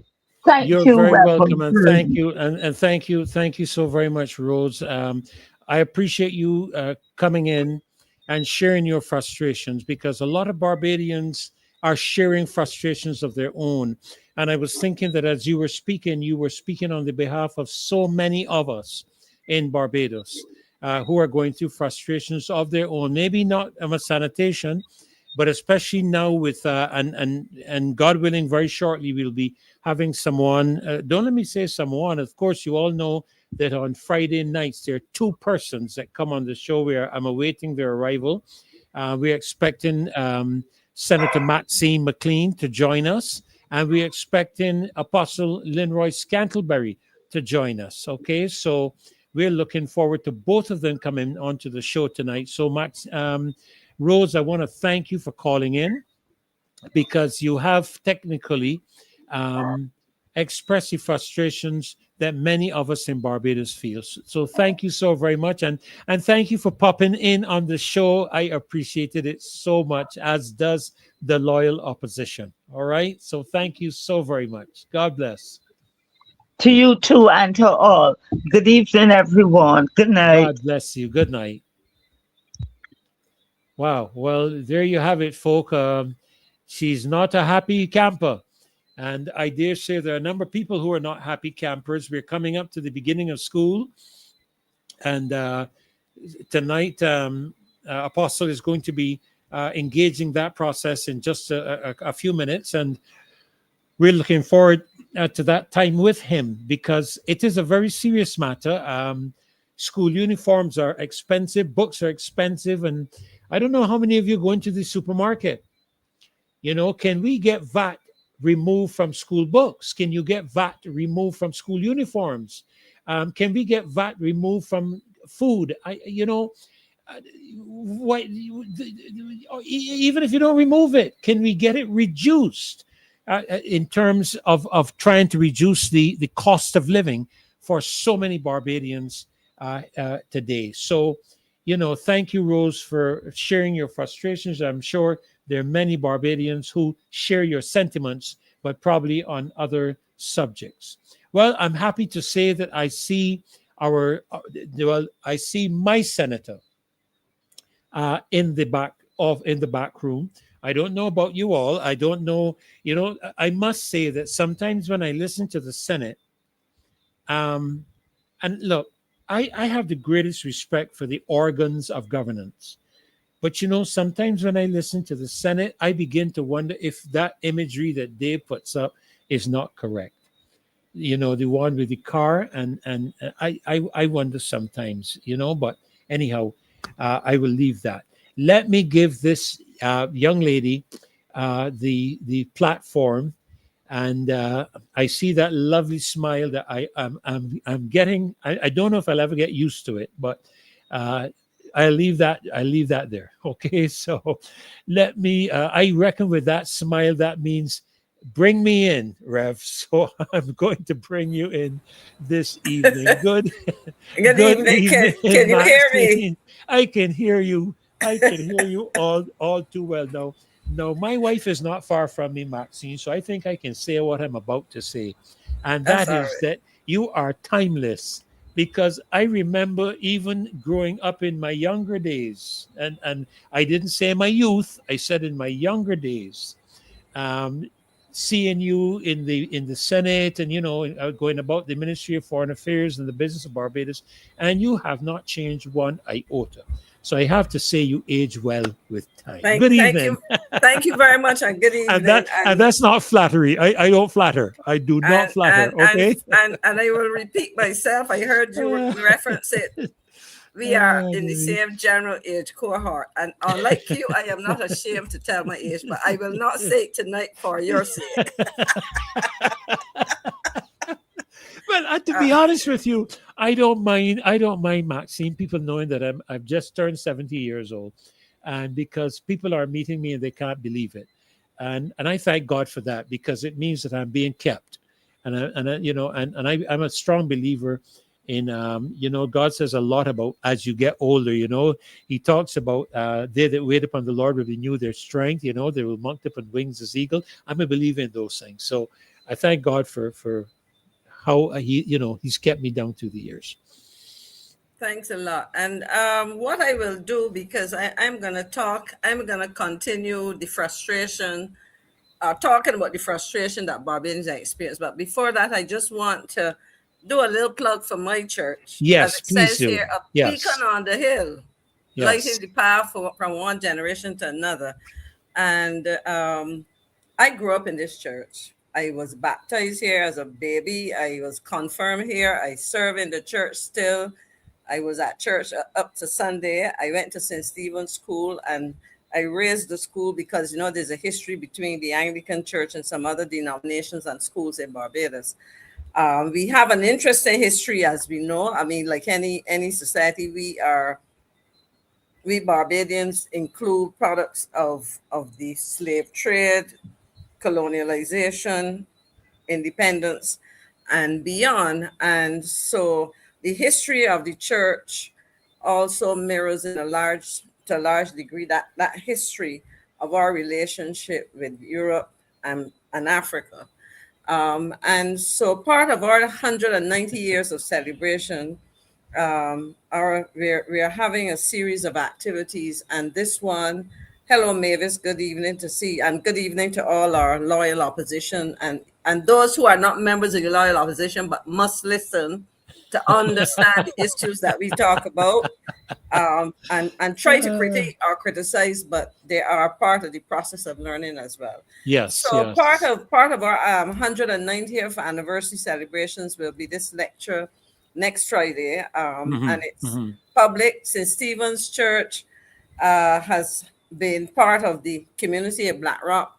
As I said, my parents, my grandparents were part of this church on both sides of my family. And the topic is the role of a community church such as St. Stephen in the emancipation period and beyond.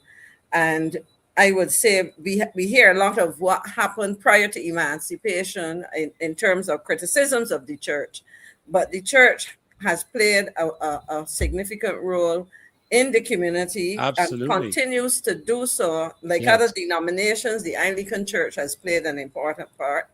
And therefore, I think that it is useful to reflect on where we have come, how we have served the community, how we continue to serve the community, and perhaps explore what are people's notions of what the church needs to do in this kind of environment. So I invite you to participate. I will have to do a bit of juggling on that evening to be there as well. So if you see me walk in late for that, it is because I have a function as president of the Alumni Association. The university academic year starts next week. There's an orientation and a matriculation ceremony. And as president alumni, I will be there, but I will also make sure I get to my church And of course, I can't get to it because you'll at be 7 sitting o'clock here. I'll be sitting here. Well, the hope is that it will be recorded, and I will, even if it should be recorded one way or the other, even if it's a simple recording, but I anticipate we will have a proper video recording of it. I will make sure that you get it. And I will surprise you with this before I go to my topic. I have even preached at that church. Wow. In the presence of Marcia Weekes. Is that right? Yes. No, how did I not know about that one? Because you probably were busy at your church.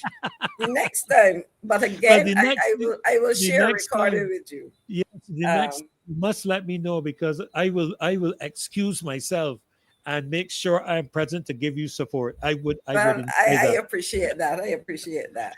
So thanks, Dave and Marcia and you, Pastor Ferdinand, for giving me the opportunity to promote that.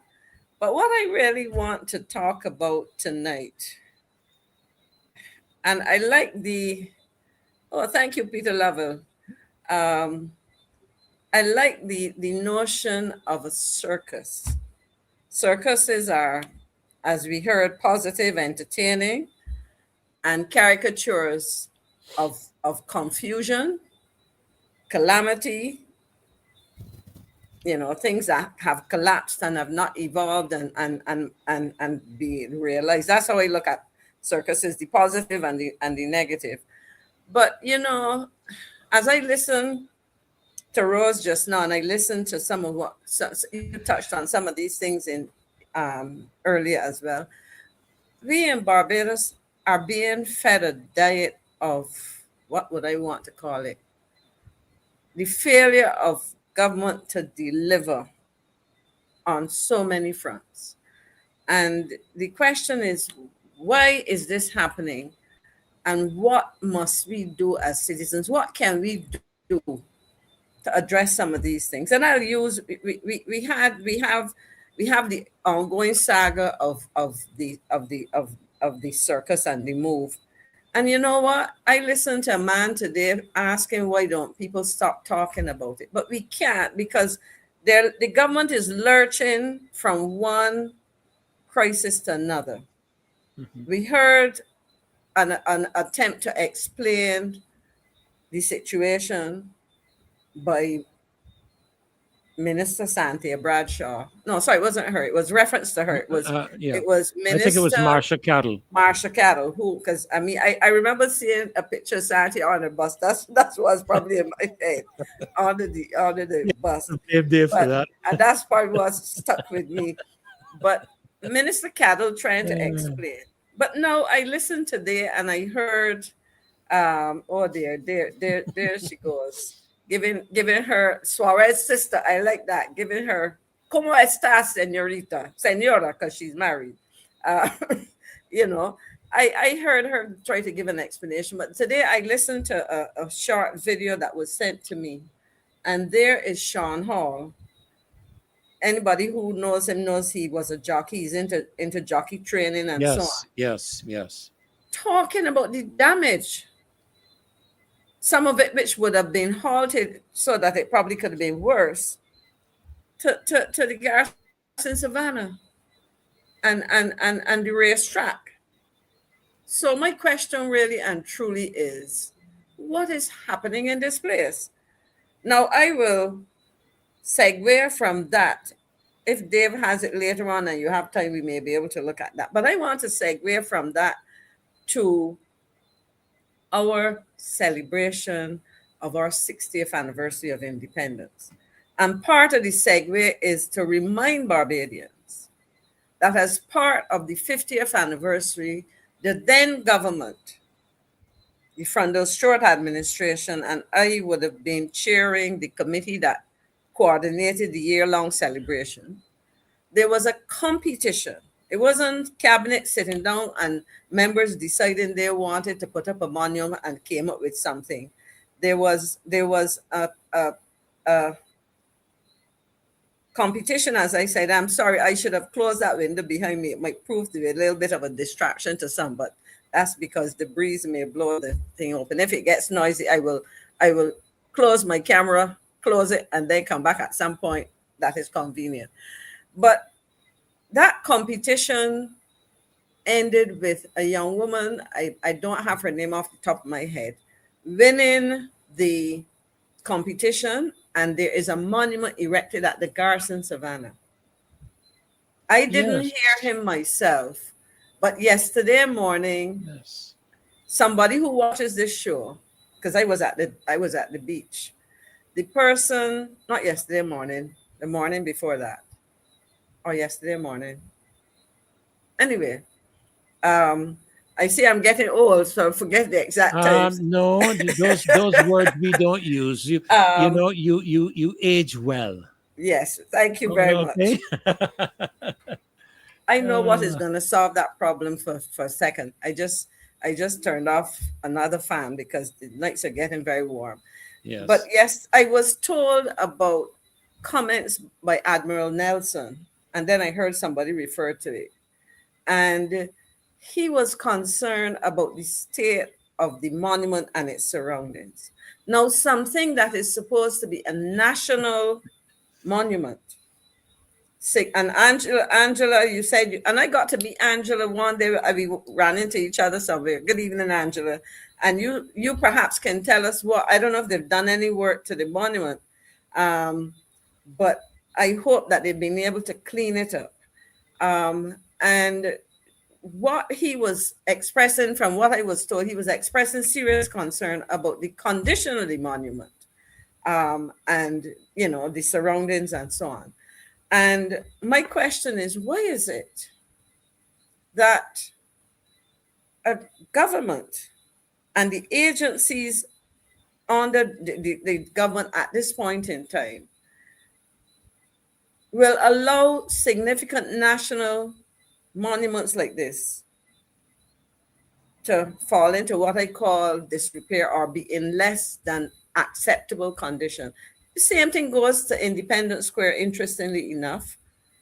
And you know what's in Independence Square? The statue of one of our national heroes. Yes. The Right Excellent Errol Walton Barrow. And both this monument, which is on the Garrison, as we know, is part of our historic Garrison, which is part of our UNESCO, is part of a UNESCO heritage site, across from the Barbados Defence Force. Well, the picture that Dave is showing, it's probably, I don't know when it was taken, but based on what I'm seeing and what I heard, it was not looking like this a few days ago. And that is a travesty. And that is one of the things that I want to concern. If not before, since 2016, because it would have been erected in 2016 for the 50th anniversary. If not before that last year when we started to celebrate our the approach to the 60th, because I will share some information with you, because the Prime Minister back in December last year launched the road to the 60th anniversary. I'll get the correct title. I have it here somewhere on my tablet.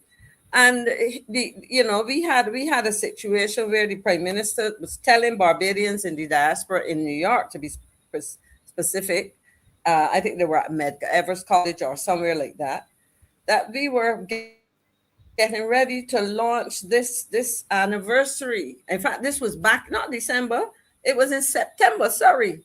It was in September when she would have been attending the United Nations General Assembly, that in December they were launching. So it said, there's an article which referred to the Prime Minister officially announcing that year-long countdown activities for the 60th anniversary of independence and the 5th anniversary of us being a republic would begin on December 1st.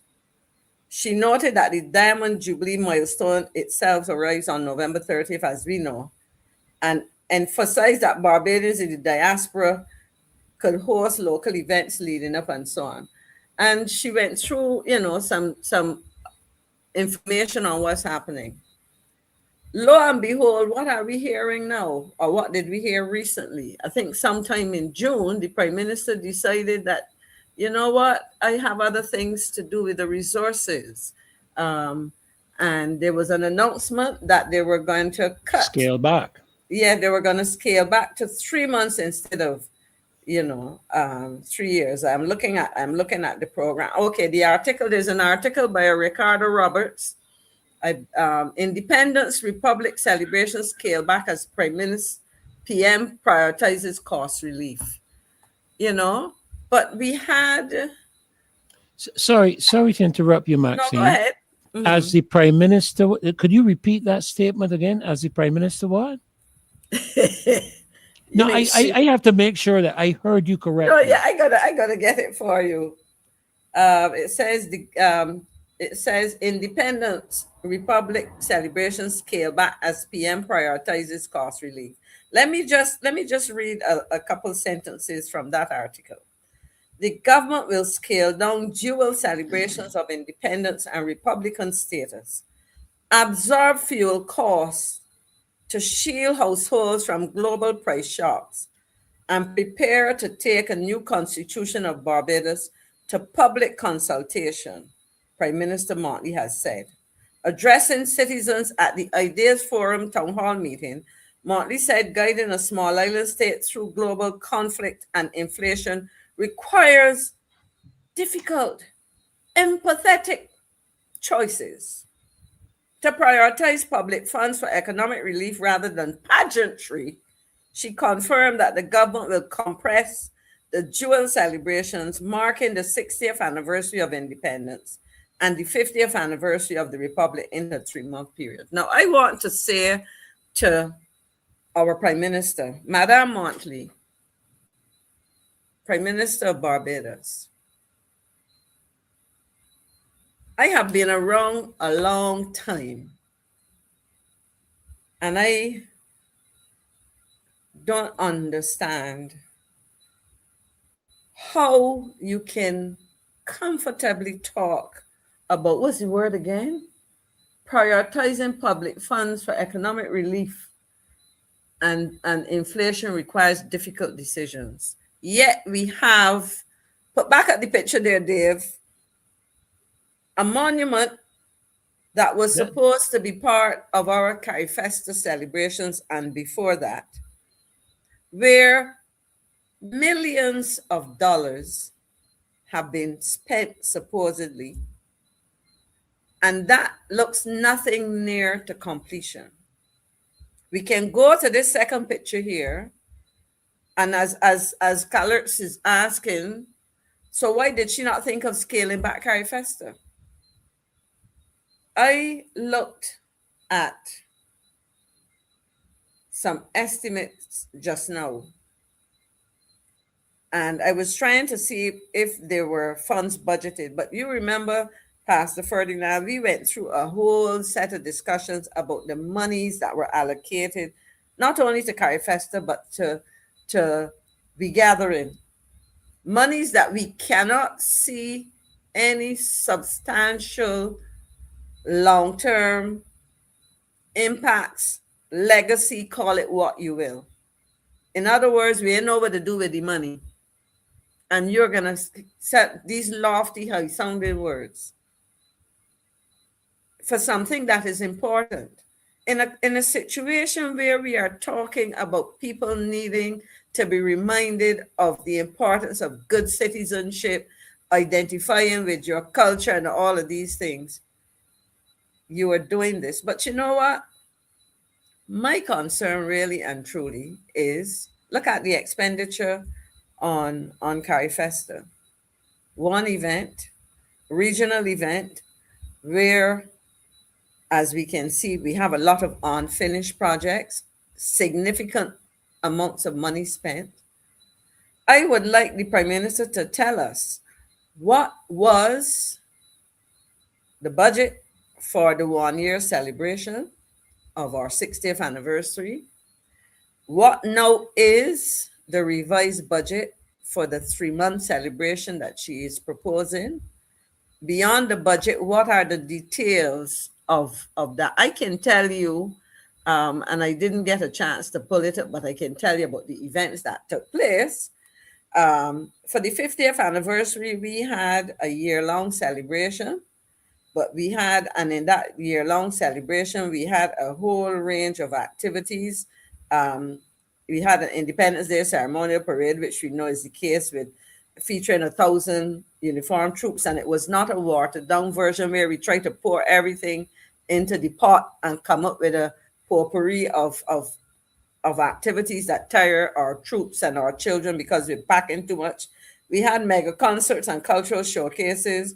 Our national hero, Rihanna, was here performing. She was attending. We had our commemorative anthem and music, exercise where prominent Barbadians collaborated to come up with an official 50th anniversary tribute song.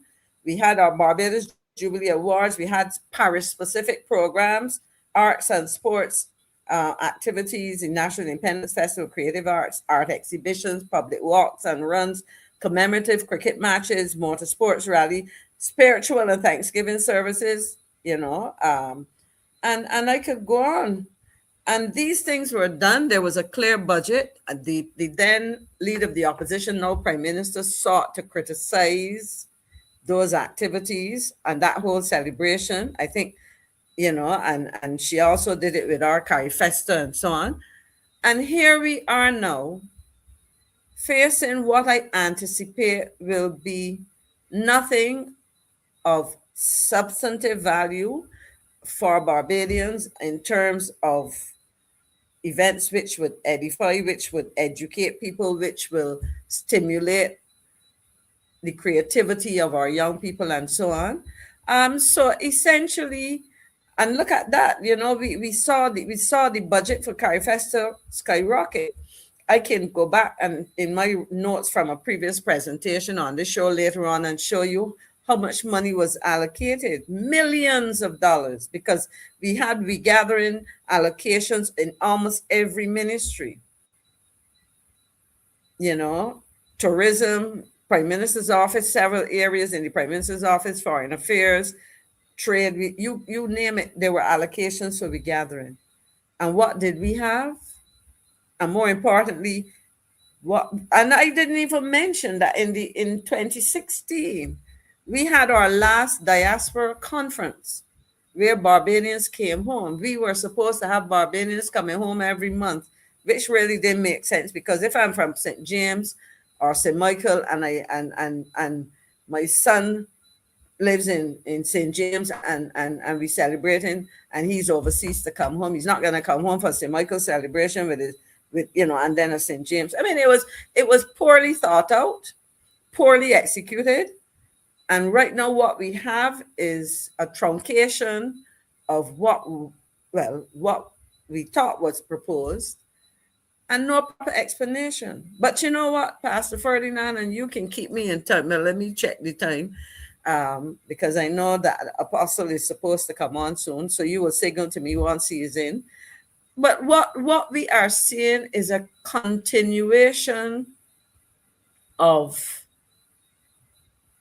failure. That's the best way I can describe it. A continuation of failure, because what we're really seeing is we're not seeing results. We're not seeing results at all. And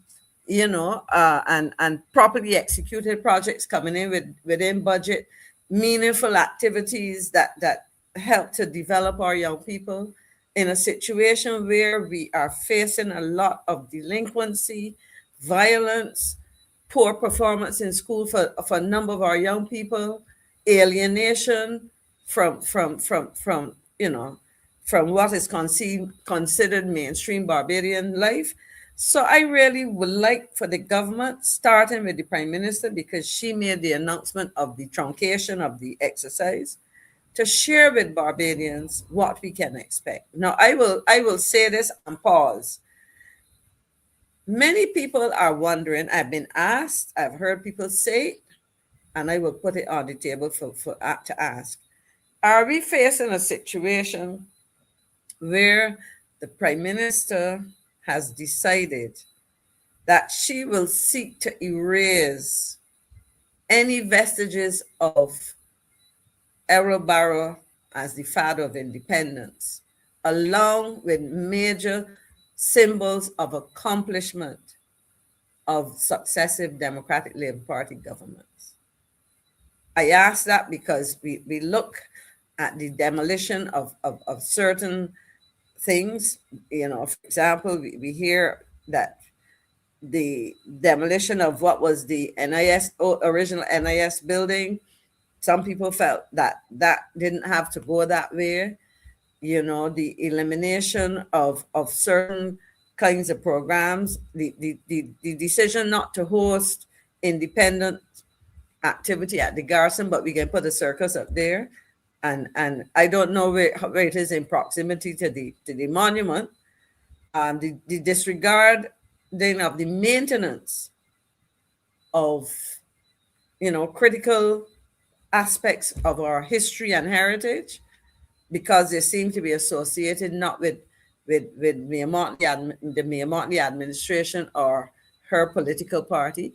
And this is unfortunate because it is not consistent with the mouthings of the Prime Minister as she goes around the world.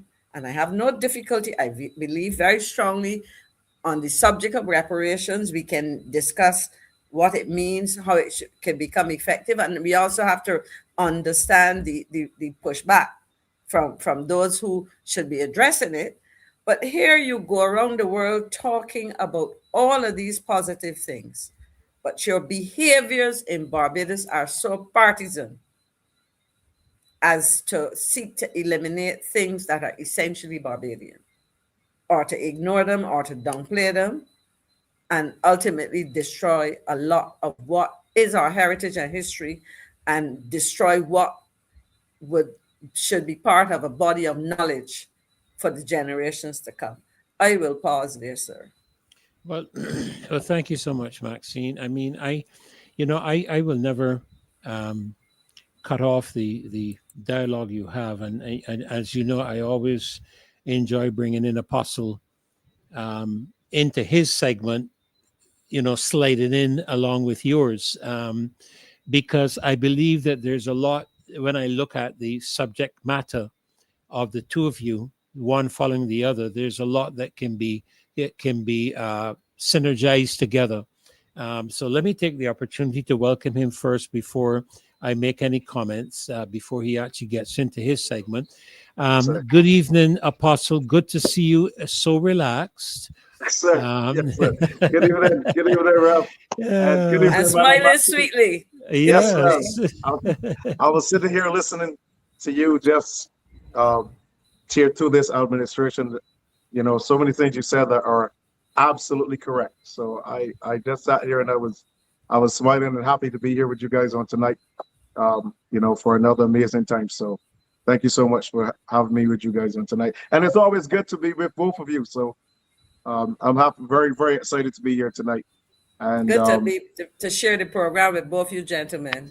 Yes, ma'am. And I enjoy always having both of you. That to be honest, it's a highlight for me in terms of my week. I don't often get to spend time with such illustrious persons, and to be honest with you, I say that honestly, you know, because I don't think we honor our own very well. I don't think we give our proper accolades and respect to our people. This is one of the reasons I sometimes have difficulty just talking to Maxine as Maxine. You know, that the senator sticks with me all the time, because I believe that respect. I know that from time to time, you know, we have that relationship. Yes. And I know from time to time we will always reference one another formally, but I like relationship, and yes, sir. I find a lot happens where relationship is concerned. I wanted to say, Maxine, that as I listen to you, what I consistently hear coming from this administration is a garbage of word, what you call it, word salads. Yeah, well, word salads. Yeah, word salad. But I'm talking about garbage. You know, there's some word salads that you can eat, but there's other word salads that go straight in the garbage. You know, there's some salads you eat, but salads that you can dump, you know. You know, words roll off of people's mouths so easily.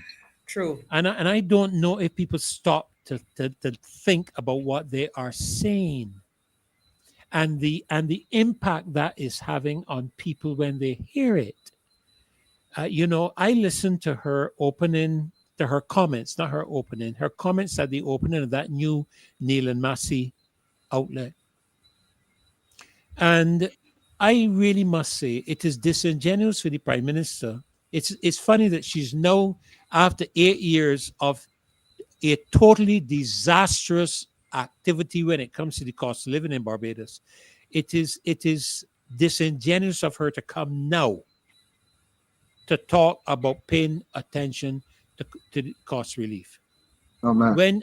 When she herself, and I make no apologies for this, when she herself and the party in their 2018 election manifesto indicated that within 18 months they would take steps to help reduce the cost of living in Barbados. I touched on that earlier tonight. I'm not going to go back to it because I think, Apostle, you will pick up on that in what you're going to be sharing. But you know, the Prime Minister, I don't know. You remember there's an old saying, be sure brain is engaged before putting mouth into gear. You remember those old sayings? Yes, sir. I don't know if, and it's no disrespect to the office or to the individual, but you know, sometimes we can let emotion get the better of us. And when you have a crowd, Apostle, you know, I mean, incidentally, Apostle, this young lady that we're having here on the show preached at St. Stephen's Church here, so be careful. All right. Wow. So yeah, you might just have to have her down at your ministry. I said I did. It sounded almost continuous. We have priests. I just embrace the laity now and again. You know, but you might just have to have her down. Was that stream live? No, it's not stream live, but I got one of my colleagues or my congregation members to record it for me. So I can share it with you. We look forward to that. I look forward to that. I look forward to that. It's audio recorded, but you'll hear. I look forward to that. So, Apostle, you have to set your dates, okay? Yes, sir. Dates, okay. Yes, but no, sir. quite Yes, serious. sir. Quite seriously, not that I'm not serious about that. I am actually serious about it because not only, as you know, theologically, but life's experience factor in a lot in terms of our understanding and explanation of theological subjects. But the Prime Minister really should make sure her brain is engaged before putting mouth into gear. She really needs to do that because, as I said, words roll off of her mouth very easy, and it sounds nice. And as I was saying, you know, you get a crowd, and you get hyped up in the crowd, and you say a lot of things. But anyhow, I will leave that to you to engage in your contribution. I see here cost of living. Can families cope? The PM's call for lower prices, and this is exactly where Maxine has concluded her presentation tonight with the comments made from the Prime Minister that we're scaling back the celebrations of the 60th, which is, to me, a significant year. 60 years is not funny. And I don't know, Maxine, if what you're suggesting is so. I hope not. I hope that the Prime Minister is not deliberately trying to obliterate the history and heritage of Barbados, as we saw some people in the woke grouping in the United States attempting to eliminate statues and all this kind of stuff, as if you can wipe out history. You can't, you know. So, Apostle, I give you the floor. Well, Rev, let me just say this, and I want to just continue from what Madam McClean was saying. It is a deliberate act. If you would actually go online, and Dave can probably do this, can go online and pull up the original plans for Hero Square. And in the original plans for Hero Square, Errol Barrow's picture. This is the original plans. These are the plans that they put in the media when they were rebuilding Hero Square. Our Bauer's picture was up front in the original plan. After its completion, our Bauer is on the back, on the left, on the right side. He's at the back, and Rihanna, and sorry, let me be careful here. National hero Rihanna is, her picture is up front, and behind her is the image of Sir Garfield Sobers. So that's the two living, well, at the time, the two living national heroes facing down Broad Street. Madam McClean said something that is absolutely correct. And this is an attempt, and this is why the spiritual people in Barbados must understand something that Owen Arthur said. Owen Arthur said in that very popular video that circulated widely on social media, where he said that there are certain people that Mia Motley is listening to, and they have told her that she has a divine right to lead Barbados. So they have not planted the idea of prime minister in her head. They have planted the idea of supreme leader. She has a divine right to lead Barbados. So this is above and beyond the status of prime minister. So you're going to see everything being done by the Barbados Labour Party to maintain Mia Motley in leadership of this country, even if it means rigging elections, stealing elections. It doesn't matter. Everything is going to be done to maintain that, because it is now an ideal. So the issue is, if you really understand what is happening, it is against the Democratic Labour Party, which I don't understand why many of the heads of the Democratic Labour Party would not wake up and realize what is going on and what is being done to the Democratic Labour Party. And then to look at the fact that, of course, you know, biblically, Rev, that once a new king comes into his office, his job is to get rid of the former king and his family. We are aware of that. So what we are seeing in Barbados is the fact that demonic people, and I want to be clear on when I say this, demonic people have gotten behind the idea of Mia Motley leading Barbados. And what they have to do is that they have to make her get rid of anything that constitutes a more powerful leadership that was ever in the country.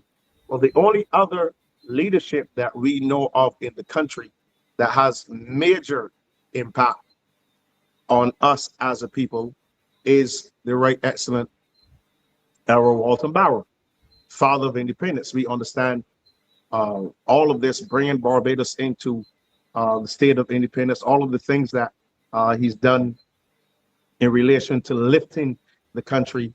She is pretty much seeking to destroy that because she cannot compete with it. Mm-hmm. Okay. And unfortunately, we have so many people in Barbados who do not recognize what this administration is attempting to do with the legacy of Errol Barrow. And many individuals don't know. I think former Prime Minister Frendel Stewart made it clear that the Democratic Labour Party, we build schools, we build things that that lend to the development of the people and the country of Barbados.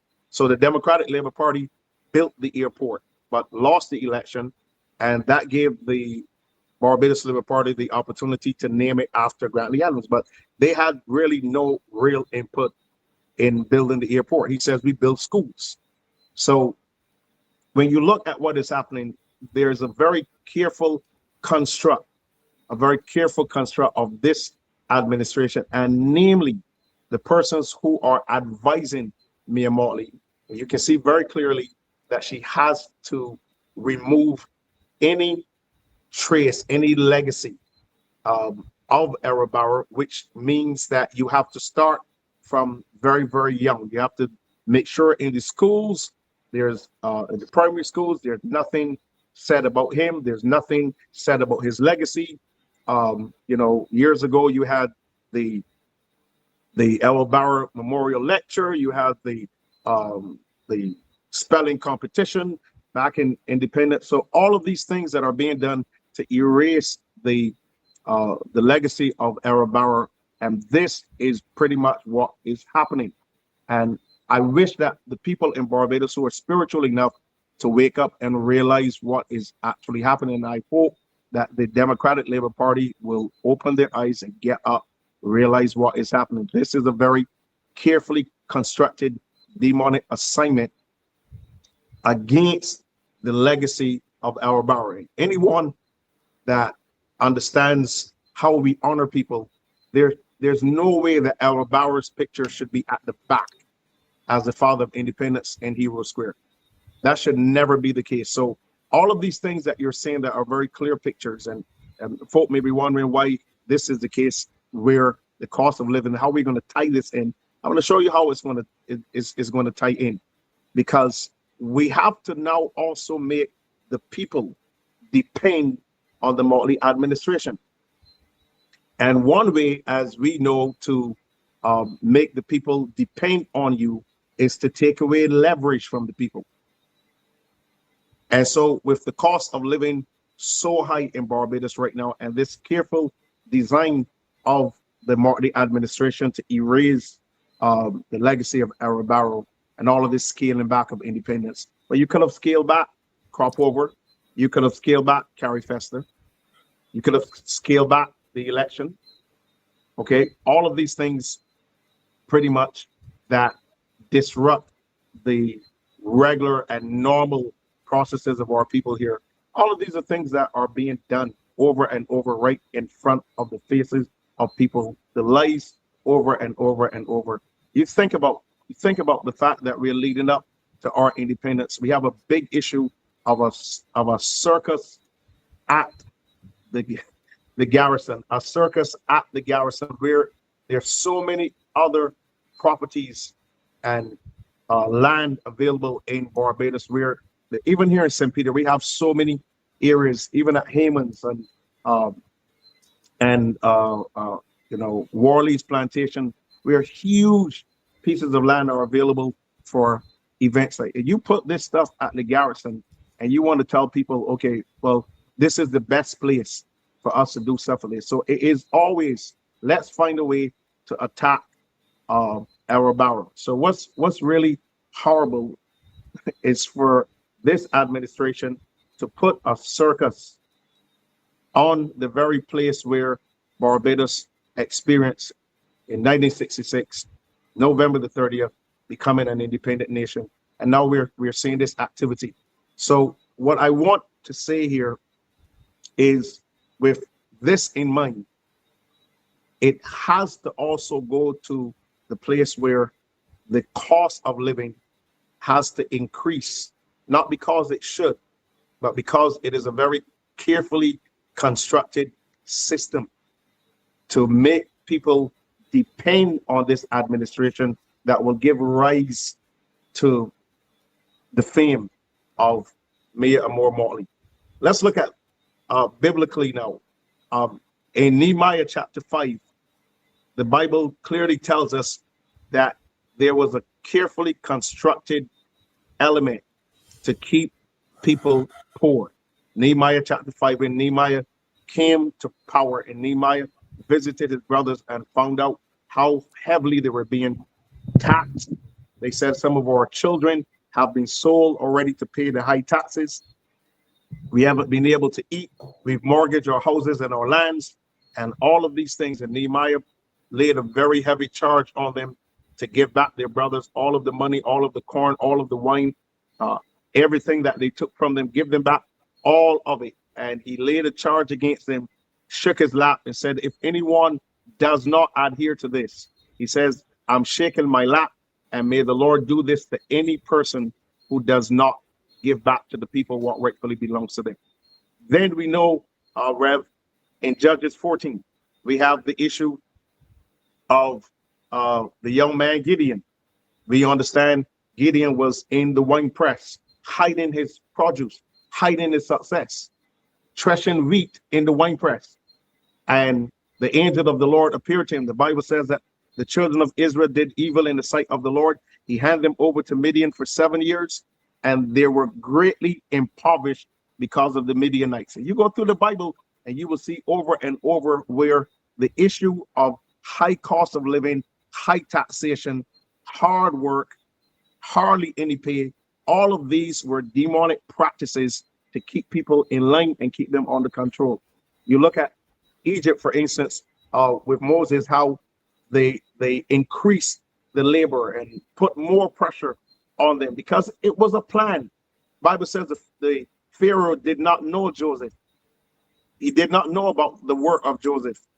And because of that, he called his people together and they sat down and crafted a master plan to keep the children of Israel in Egypt and keep them under heavy taskmastership and heavy bondage. And this is exactly what we're seeing. And the more that we tell people we are sitting under a demonic government, this is the most demonic government this country has ever had. And this is why the people are struggling. This is why we're seeing that, right now, whatever is said, it's like we're not even paying her any mind. The people are just doing what they're doing against the people. So the rich are now finding a way to control the masses on behalf of the government. So a lot of this fluff, a lot of this talk that we are seeing is not helping the people. So you're looking at I saw a book list for a child going back to school at a nursery. Okay. And I don't understand why a child going back to nursery needs a book that is $25. I don't understand this at all. Okay. When I went to school at 3 years old at All Saints Boys School, I just had my lunch thing. Okay. So all of these systems that we're seeing in place, and many times, Rev, I'm at the supermarket, I'm standing behind individuals that, they're watching the cash register, they're watching the money, they're putting things back. And I stand there and I said, listen, do you need those things? They said, yes. I said, okay, you go ahead. Whatever the remainder is, I'll give you that. I'll sort that out for you. I met a lady in the supermarket, 60 in her late 60s, Rev, and I knew the things that she put back into the basket. I knew she needed those things. And I said to her, listen, I'll take care of that for you. I got her number. She was from St. Philip. Okay. So I'm saying that this administration is not moving around the country and seeing what the real needs are of our people. And this is what is hurting not just the people. This is not just part of what is causing the high crime rate in the country. It's also responsible for what's happening with the church. The fact that people are out there in the church, just like the nation. We have to deal with the people who are not well, the people who are not finding ways to maintain their utilities, people who are sick because of not eating well. We have to deal with the problems as well as church leaders. So when you have a governmental structure that is actively doing this to the people, there's absolutely no way our people are going to survive. So you make the land available only to those who are rich and wealthy because you have no systems to better the lives of your people. And unfortunately, we have so many people in this nation that are, in support of this administration because simply they're just like them. Okay, they're a part of the system that's designed to destroy, not to uplift. And I'll say this, and this is for the people in six mains in St. Lucie. I'll just drop this in. During the election, they were told that the prime minister said, I have the deed for the land. I have the deed for the property in St. Lucie. Rev, I made a call. They don't have that deep. So the reason why we are not going to go forward is because we have this constant lying to the people of Barbados, and this idea that impressive speeches says to the people that we have everything under control. They do not have everything under control. They have put no policies in place to better the lives of our people. And you can see on a daily basis where the cracks are open up in this administration.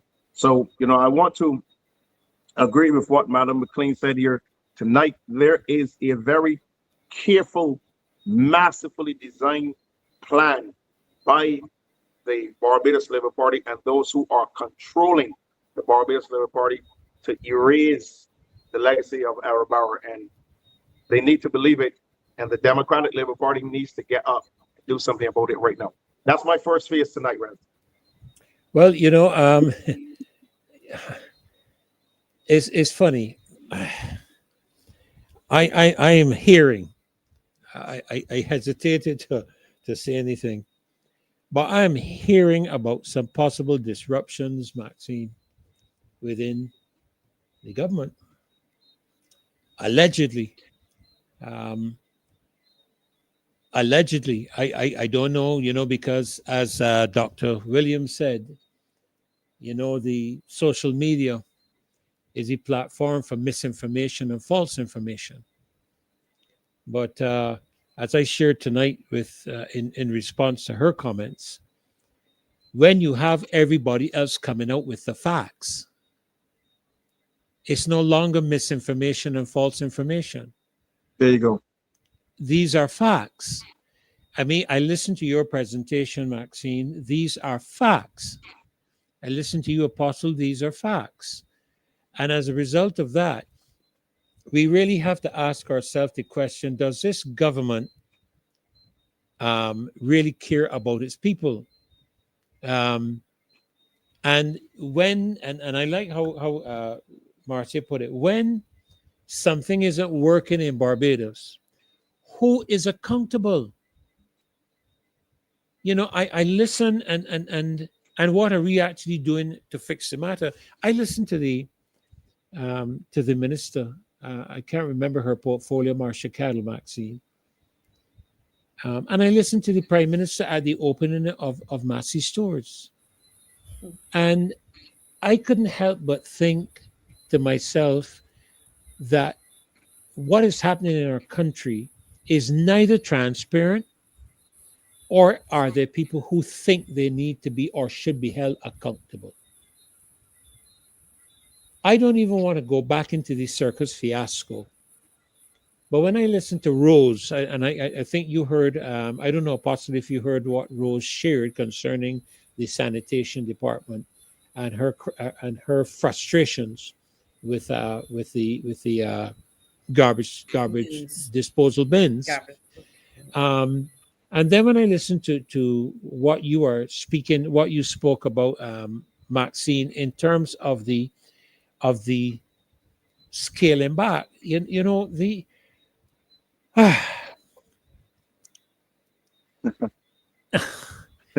it's clear. It just clear. There are things that just don't make sense. And I've said it before that sometimes I wonder if these people get up with something in their head and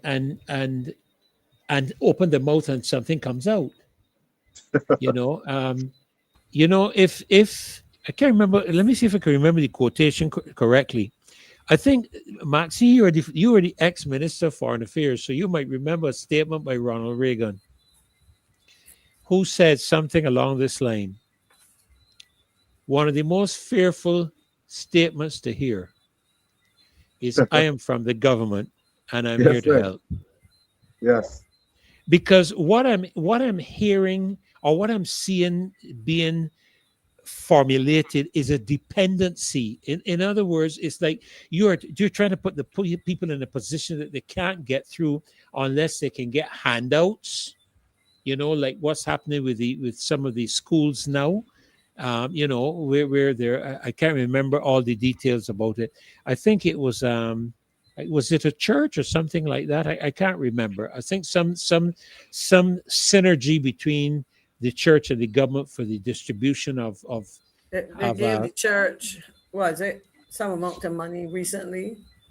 Yeah. Well, she'd allocated $5 million in the last million. budget for the churches. But I have always preached, if I can use that, I believe in teaching a man how to fish and giving a man a fish. Yeah. Because when you give a man a fish, you create a dependency upon you. And they don't take responsibility for their positions and the advancement of themselves. And That's I a just control mechanism, Yeah, but Exactly. this is, I don't know if you saw Exactly. that video earlier, Maxine, that I asked Dave to run, because they were talking about the same kind of thing, the control mechanism. And I can't help but believe a part of and very often here, and this is why I said earlier, the Barbados government no longer has exclusivity to information. There was a time that we used to depend on the government for information. I don't know how many of you all remember. My mind goes back to what they called it again, the mobile. You know mobile cinema. Mobile cinema. You remember that where we had to depend. Okay, and you had to depend on only CBC was the only thing, or Rediffusion, I think it was, but Rediffusion was private. No doubt. And CBC is the government station. Radio Barbados, I think, was the first. I think Radio Barbados was the first introduction where that was concerned in terms of government. Am I right? I think so. I remember the name. I can't remember the sequence, but I remember. But where you had control of information. But today, people have access to information without government's consent. And this is where I part company with Dr. Williams, because she seems to suggest that the only entity that has the correct and right information is government. And that is a joke. Yes, sir. That is a joke.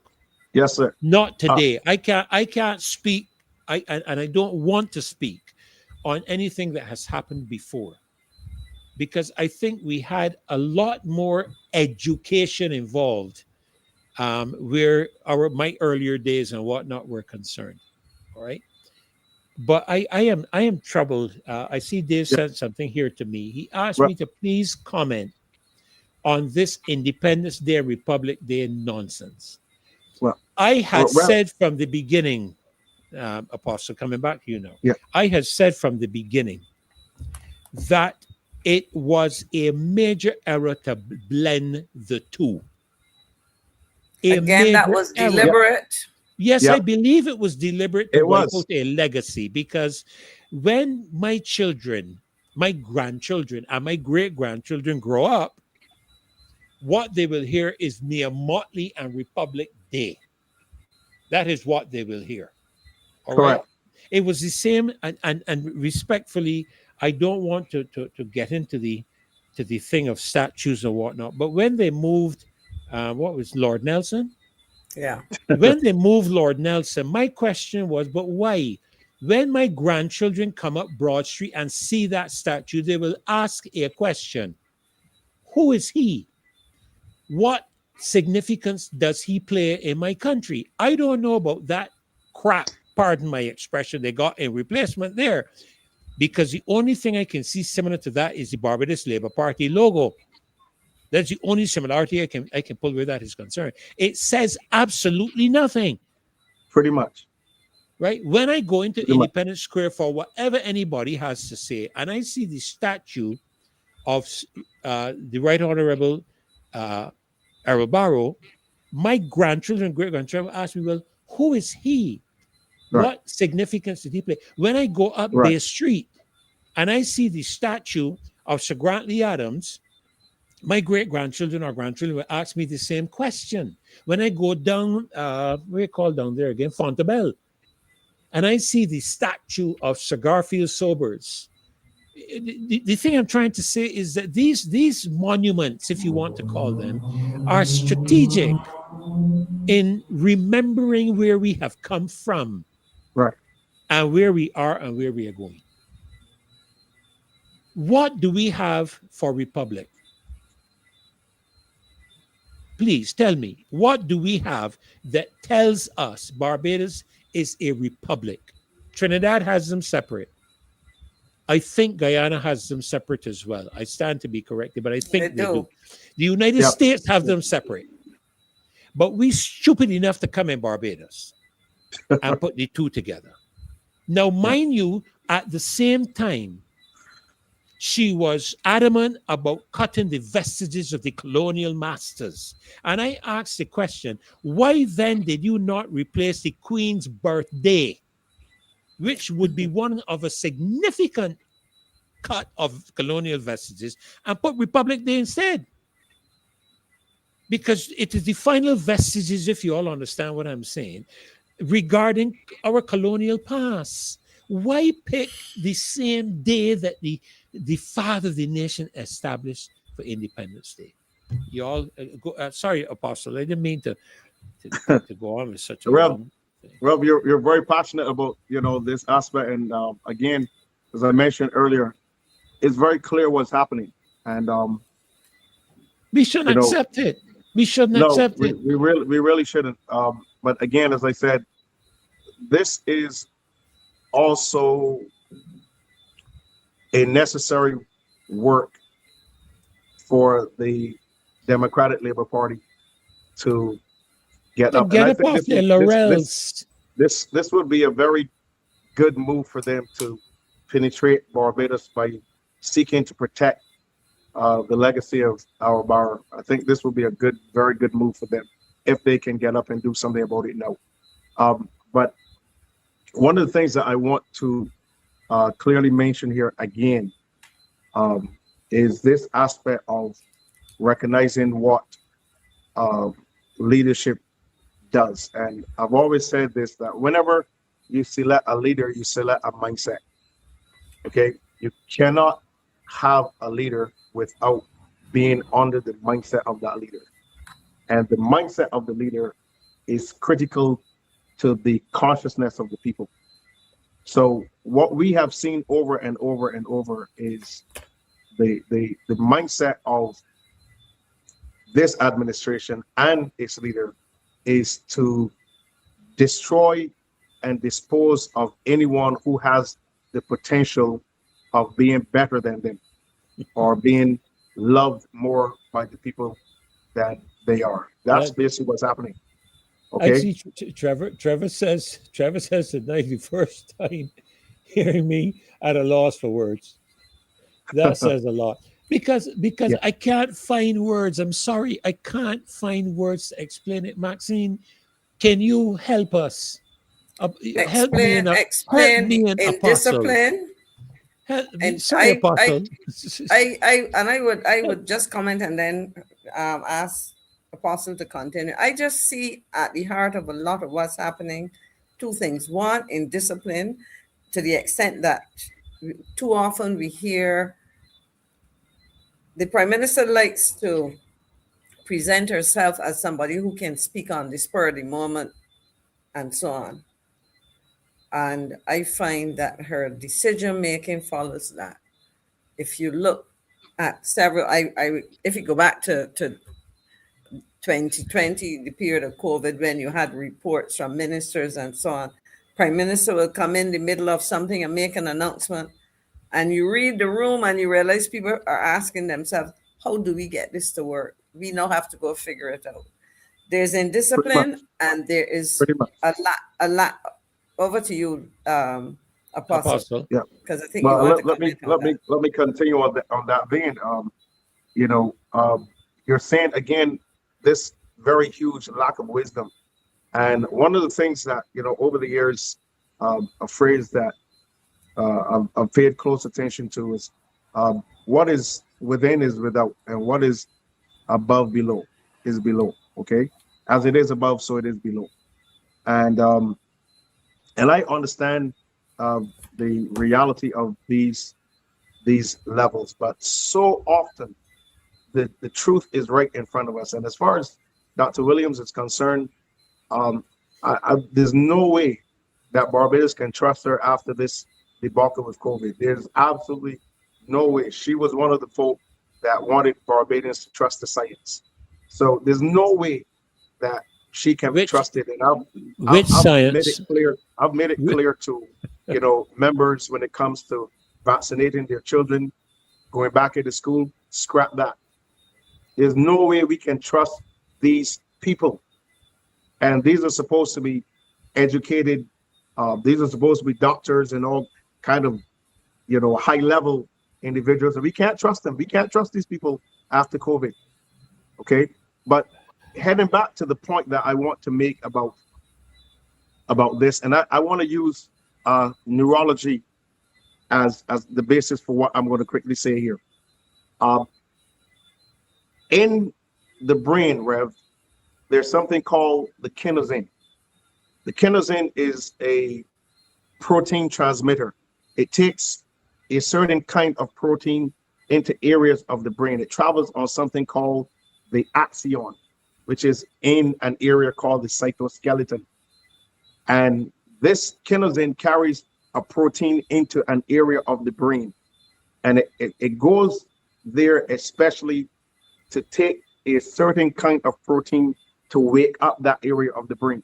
So they say that a human being, the average human being, lives and they only use between 10 to 17% of their actual brain capacity over their entire lifetime. And this particular kinesin never gets to take that protein into areas of the brain to open up the brain so that the person learns more and understands more. So it clearly states that when a person stops learning, the roadways in the brain, they break down. Okay.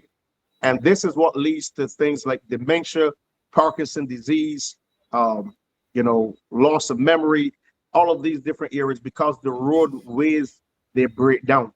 Okay. Now, let me bring that from within, without. Look at the roadways in Barbados. Even major highways that have been resurfaced recently are falling to pieces the moment we have heavy rainfall. So you can tell that something is being hidden. Something is not coming to the people that's causing even the roads in Barbados to rebel. Even weeks after being paved, still holes are opening up. So that tells you something. As it is within, so it is without. So something is happening in Barbados at a governmental level that even the state of the nation, even the roads, the conditions of the roads are telling the people, look, you're dealing with individuals that do not know how to run this country.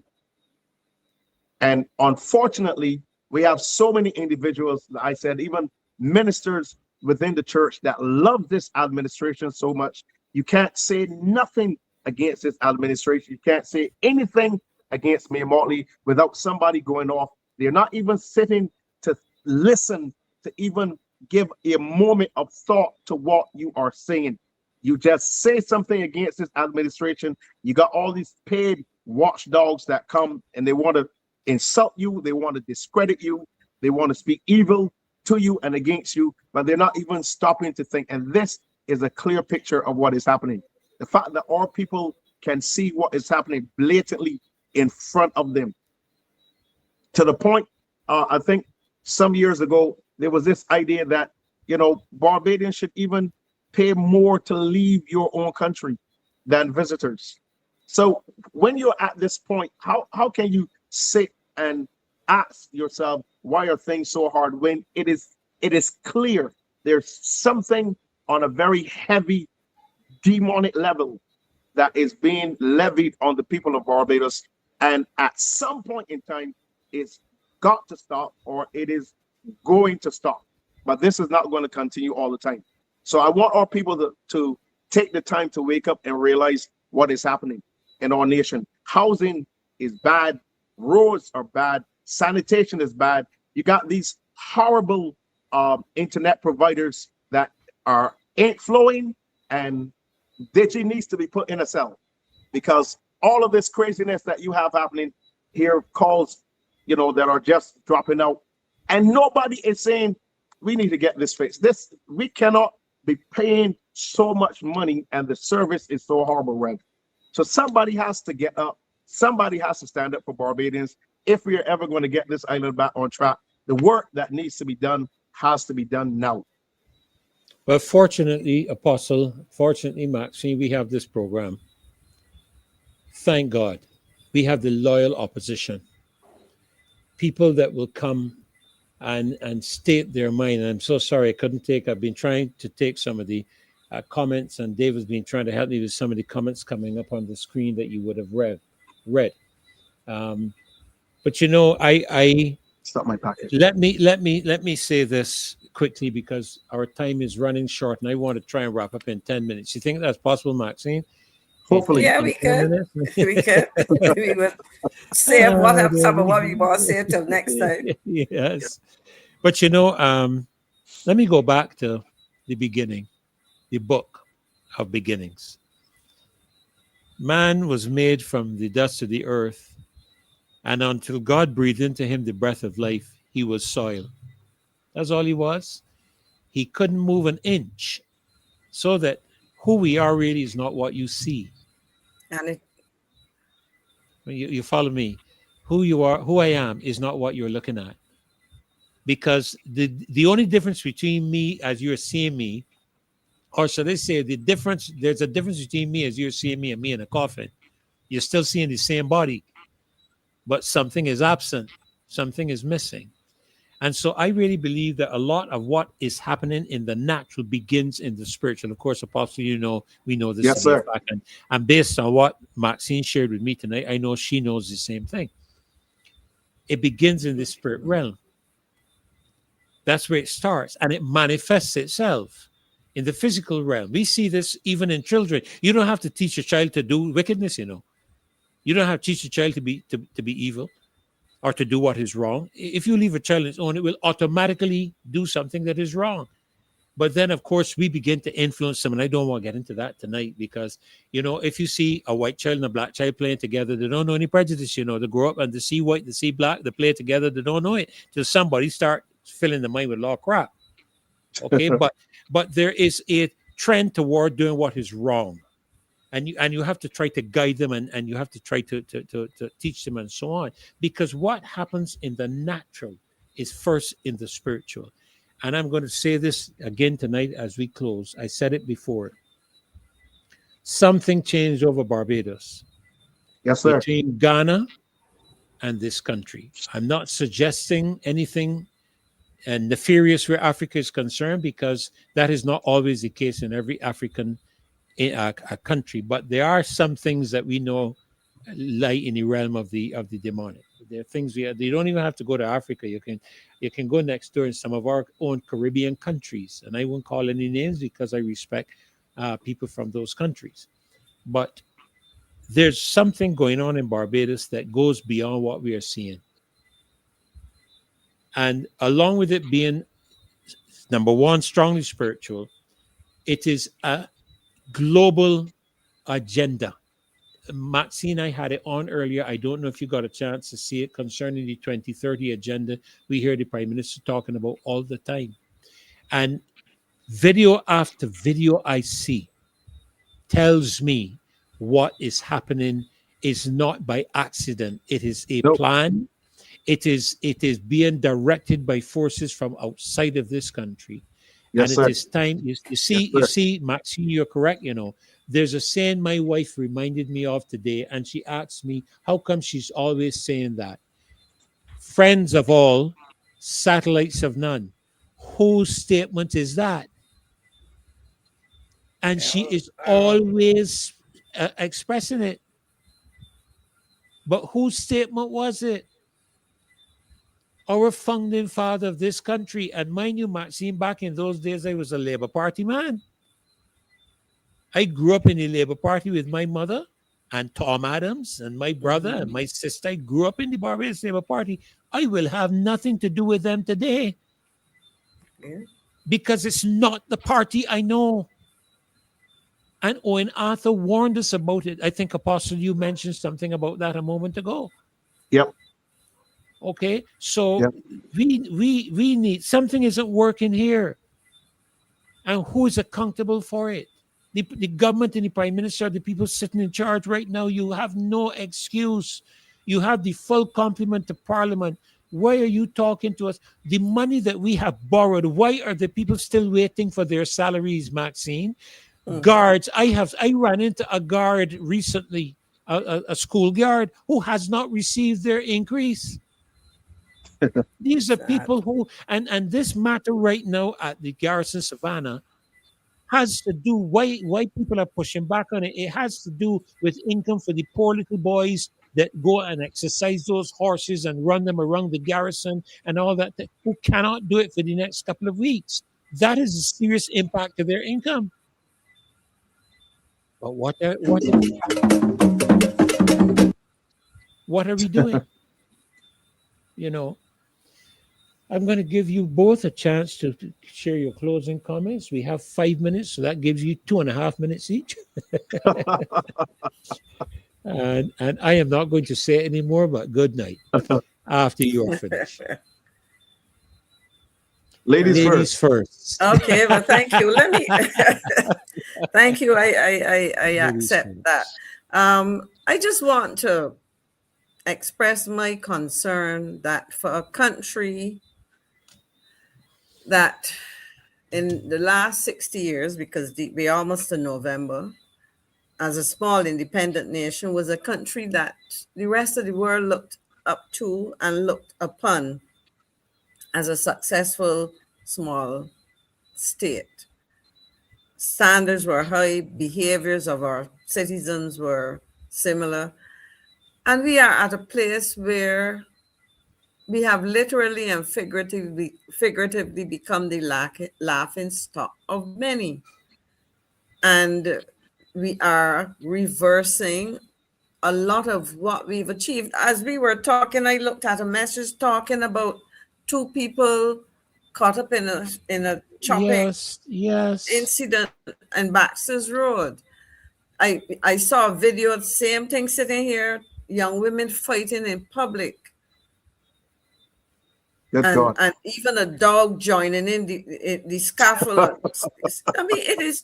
I mean, I am asking myself, where are we, and what are we? And I will end by this. I have promised to go find it on multiple occasions, but since we started talking about, and every time I see this image, and I recall that standing, so I will get back to what I want to talk about. When I look at this, and I think that standing, observing this, was the Prime Minister, I believe, Minister of Health, the then Foreign Minister, who was Minister of Health, twice, because he was Minister of Health, became Foreign Minister, and became Minister of Health, whichever organ. Anyway, but if not, it was Minister of Health, but he was Foreign Minister when he was present for this, if I recall correctly, and senior officials, and nobody could see that was wrong. I sat in an office where the flag was too large for the space. It was a very large flag.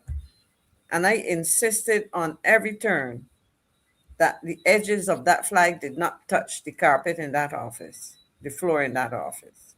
Wow. Because it is not supposed to. And anytime it looked like it wanted, because you had to fold it in a way, because the flagpole literally, the end of it touched the ceiling. And I said, it's not supposed to happen. And these are the things. So I see that. But back to what I'm saying, I will go and revisit and share with the public part of what the then administration sought to elicit from Barbadians as we celebrated our 50th. And it was looking essentially at what and who are we as Barbadians? What aspects of our being, of our living, should we seek to maintain? What negative things we should drop? But all around me, all I am seeing our behaviors, and I suppose people are following what they're seeing by our political leaders and to a large some extent our business, our corporate leaders as well. But we have to pull back this nation. And I will end by saying, Apostle, I as a member of the Democratic Labour Party, I can tell you that there are discussions around what you say, what is happening now.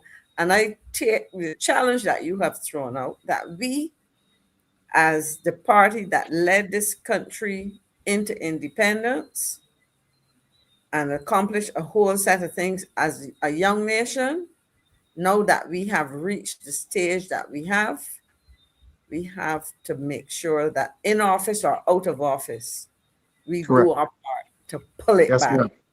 and set this country on the right footing. And Barbadians, those who will listen. But I will say, I'm from a 4-generation family right now, 4 generations. And within the next 10 years, if I'm still alive, it is likely to be 5 generations in my immediate family. And I have a responsibility, and all those my age and below me, to make sure that the generations under us can continue to live in a country where they can hold up their heads. Yes, ma'am. Over to you, sir. Apostle. Yes, Rev. For someone who's asking, if you go online and YouTube, it should still be there. You can type in the day in the life of a mortar protein. A day in the life of a mortar protein, and you'll see that video that will explain to you what I shared about the kinesin and the protein and the cytoskeleton and the axion, the roadways that are in the brain. But I want to say here tonight, as we prepare to close, that Barbados belongs to the Lord, first of all, and secondly to Barbadians. It is not to be owned by a single person. It is not to be owned by a family, and certainly it is not to be owned by a prime minister who believes that she has some demonic right to rule Barbados for as long as she believes she has the right to do so. I think the time has come for not just Barbadians in terms of the divide of B and D and a religious divide. I think the time has come for Barbadians to be Barbadians and to look at the future of our country and ask ourselves, is it reality that our children are going to live in a Barbados that's going to offer them the kind of rights, freedom, privileges, prosperity, and success that they rightfully deserve? If the answer to that is no, then we have to get up right now and secure the future of Barbados, not just for our children, but our children's children. People who do not serve God must not lead this country ever again. And Barbados must not ever, in the last 8 years, we must never find ourselves under this kind of regime. We must never find ourselves in a place where those who sit in the highest office in Barbados are not persons who are disposed to the word of God, to the worship of God, to the reverence of God, but those who are following the instructions that are being given to them by persons who are a part of the demonic world.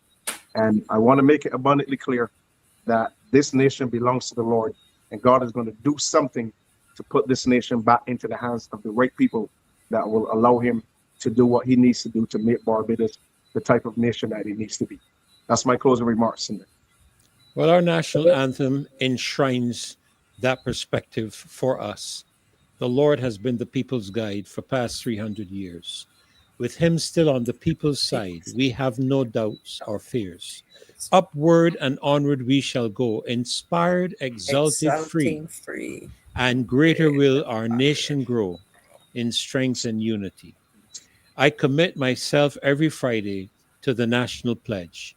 I pledge allegiance to my country, Barbados, and to my flag, to uphold and defend their honor, and by my living to do credit to my nation wherever I go. We are encouraging, as the Marcia Weekes Show, to ask every Barbadian in this 60th year celebrating independence to get a Barbados flag. Fly it on your home, fly it on your car or bicycle or motorcycle, wear it proudly on your chest so that you can celebrate as a nation, as a citizen of this country without embarrassment or apology, the 60th year of independence. It is very important for a little country like Barbados. I believe America has just celebrated or is celebrating their 250th year of independence. So we are a young nation and an even younger republic. We may not agree with the day, but the fact is we are now a republic. Like it or not, we are now a republic. But we have every right as a people of this country to be proud of our country and to be proud of our countrymen. Barbados does not belong to the Barbados Labour Party. It does not belong to the Democratic Labour Party. It does not belong to the APP or the UPP. It belongs to the people of Barbados. That is why we sing our national anthem. Listen to it. And I don't know, it might sound ridiculous, Dave. I don't know if it's ever been done on the show. But I'm going to ask you to close the show tonight, if it's okay with you, sir, with our national anthem. Because I want people to leave this show tonight understanding that we have every right to be proud of our country. Every right. We thank God for those in leadership that he has given us down through the years, the insight and vision he has given to them. But at the end of the day, it is the people of Barbados that have made it the great nation that it is. I believe, Maxine, it was the Right Honorable Errol Walton Bauer that talked about Barbados punching above its weight. I believe he was the person. It was Kofi Annan, Secretary General of the United Nations, Annan. in describing. I think he visited, was probably on a visit here. And I think he said so. But he said so. Thank you for correcting me on that. But indeed, as a country, look around. Look around at the people, what we have achieved. Look around how Barbadians have integrated into the United Kingdom and made a difference, into the United States and made a difference. All around this Caribbean, wherever we have gone, it is the people that do. I want to be very emphatic as we close the show tonight. It is the people. It is the people. And I don't want anybody to forget that. It is the people of Barbados that have made it as great a nation as it is today. I want to thank you, Apostle, for taking the time to be with us again tonight. In her absence, I want to thank Rose, who came onto the program tonight, surprisingly enough, to share what she shared concerning the sanitation issue. And Maxine, as always, I want to particularly thank you for being on almost every Friday night. And I know it takes a lot, because you are not people sitting down around waiting for something to do. You know, we know you're busy people, and I can tell you the loyal opposition and all the people in this country, everywhere I turn, people appreciate you all input and your contribution, not just to the show, but to them. You know, you have caused them to look at things differently, to look into things, to investigate. Everywhere I turn, up to today, I had a young man come up to me and thank us for the show. He said, Apostle and Maxine going to be on tonight. And I said, as far as I'm aware, I believe so. I hadn't got the information yet, so I guess I was speaking. I can't say prophetically. I would have to say with discernment. I was speaking. But you all contribute tremendously to the education, mobilization. Let me make sure I get this right. Emma, mobilization. What's the other one there? Loyal opposition. Let me see who's going to put it up first. Who's going to put it up first? Who's going to put it up first? Who's going to do it? Who's going to do it? Education, mobilization. What's the next one? Come on, loyal opposition. The next M, educate, motivate. There you are. I'm a big girl, boy. Can't get there before. Mobilize and agitate. Mobilize and agitate. So this is what we bring to the platform every show. And I thank God for all who contribute to the development of our country through giving their time on the Marcia Weekes Show. So until Sunday night, when Marcia will be with you, we want to wish you a great night, a great weekend. God bless, and enjoy. Let us, there's our flag. Fly it, honor it on your house, on your car, on your, be proud of it. And be proud of your national anthem, and be proud of your national pledge. Dave, take us out tonight with our national anthem. God bless you. Have a great weekend. And in time of need, when this fair land was young, our brave forefathers sowed the seed from which our pride is sprung.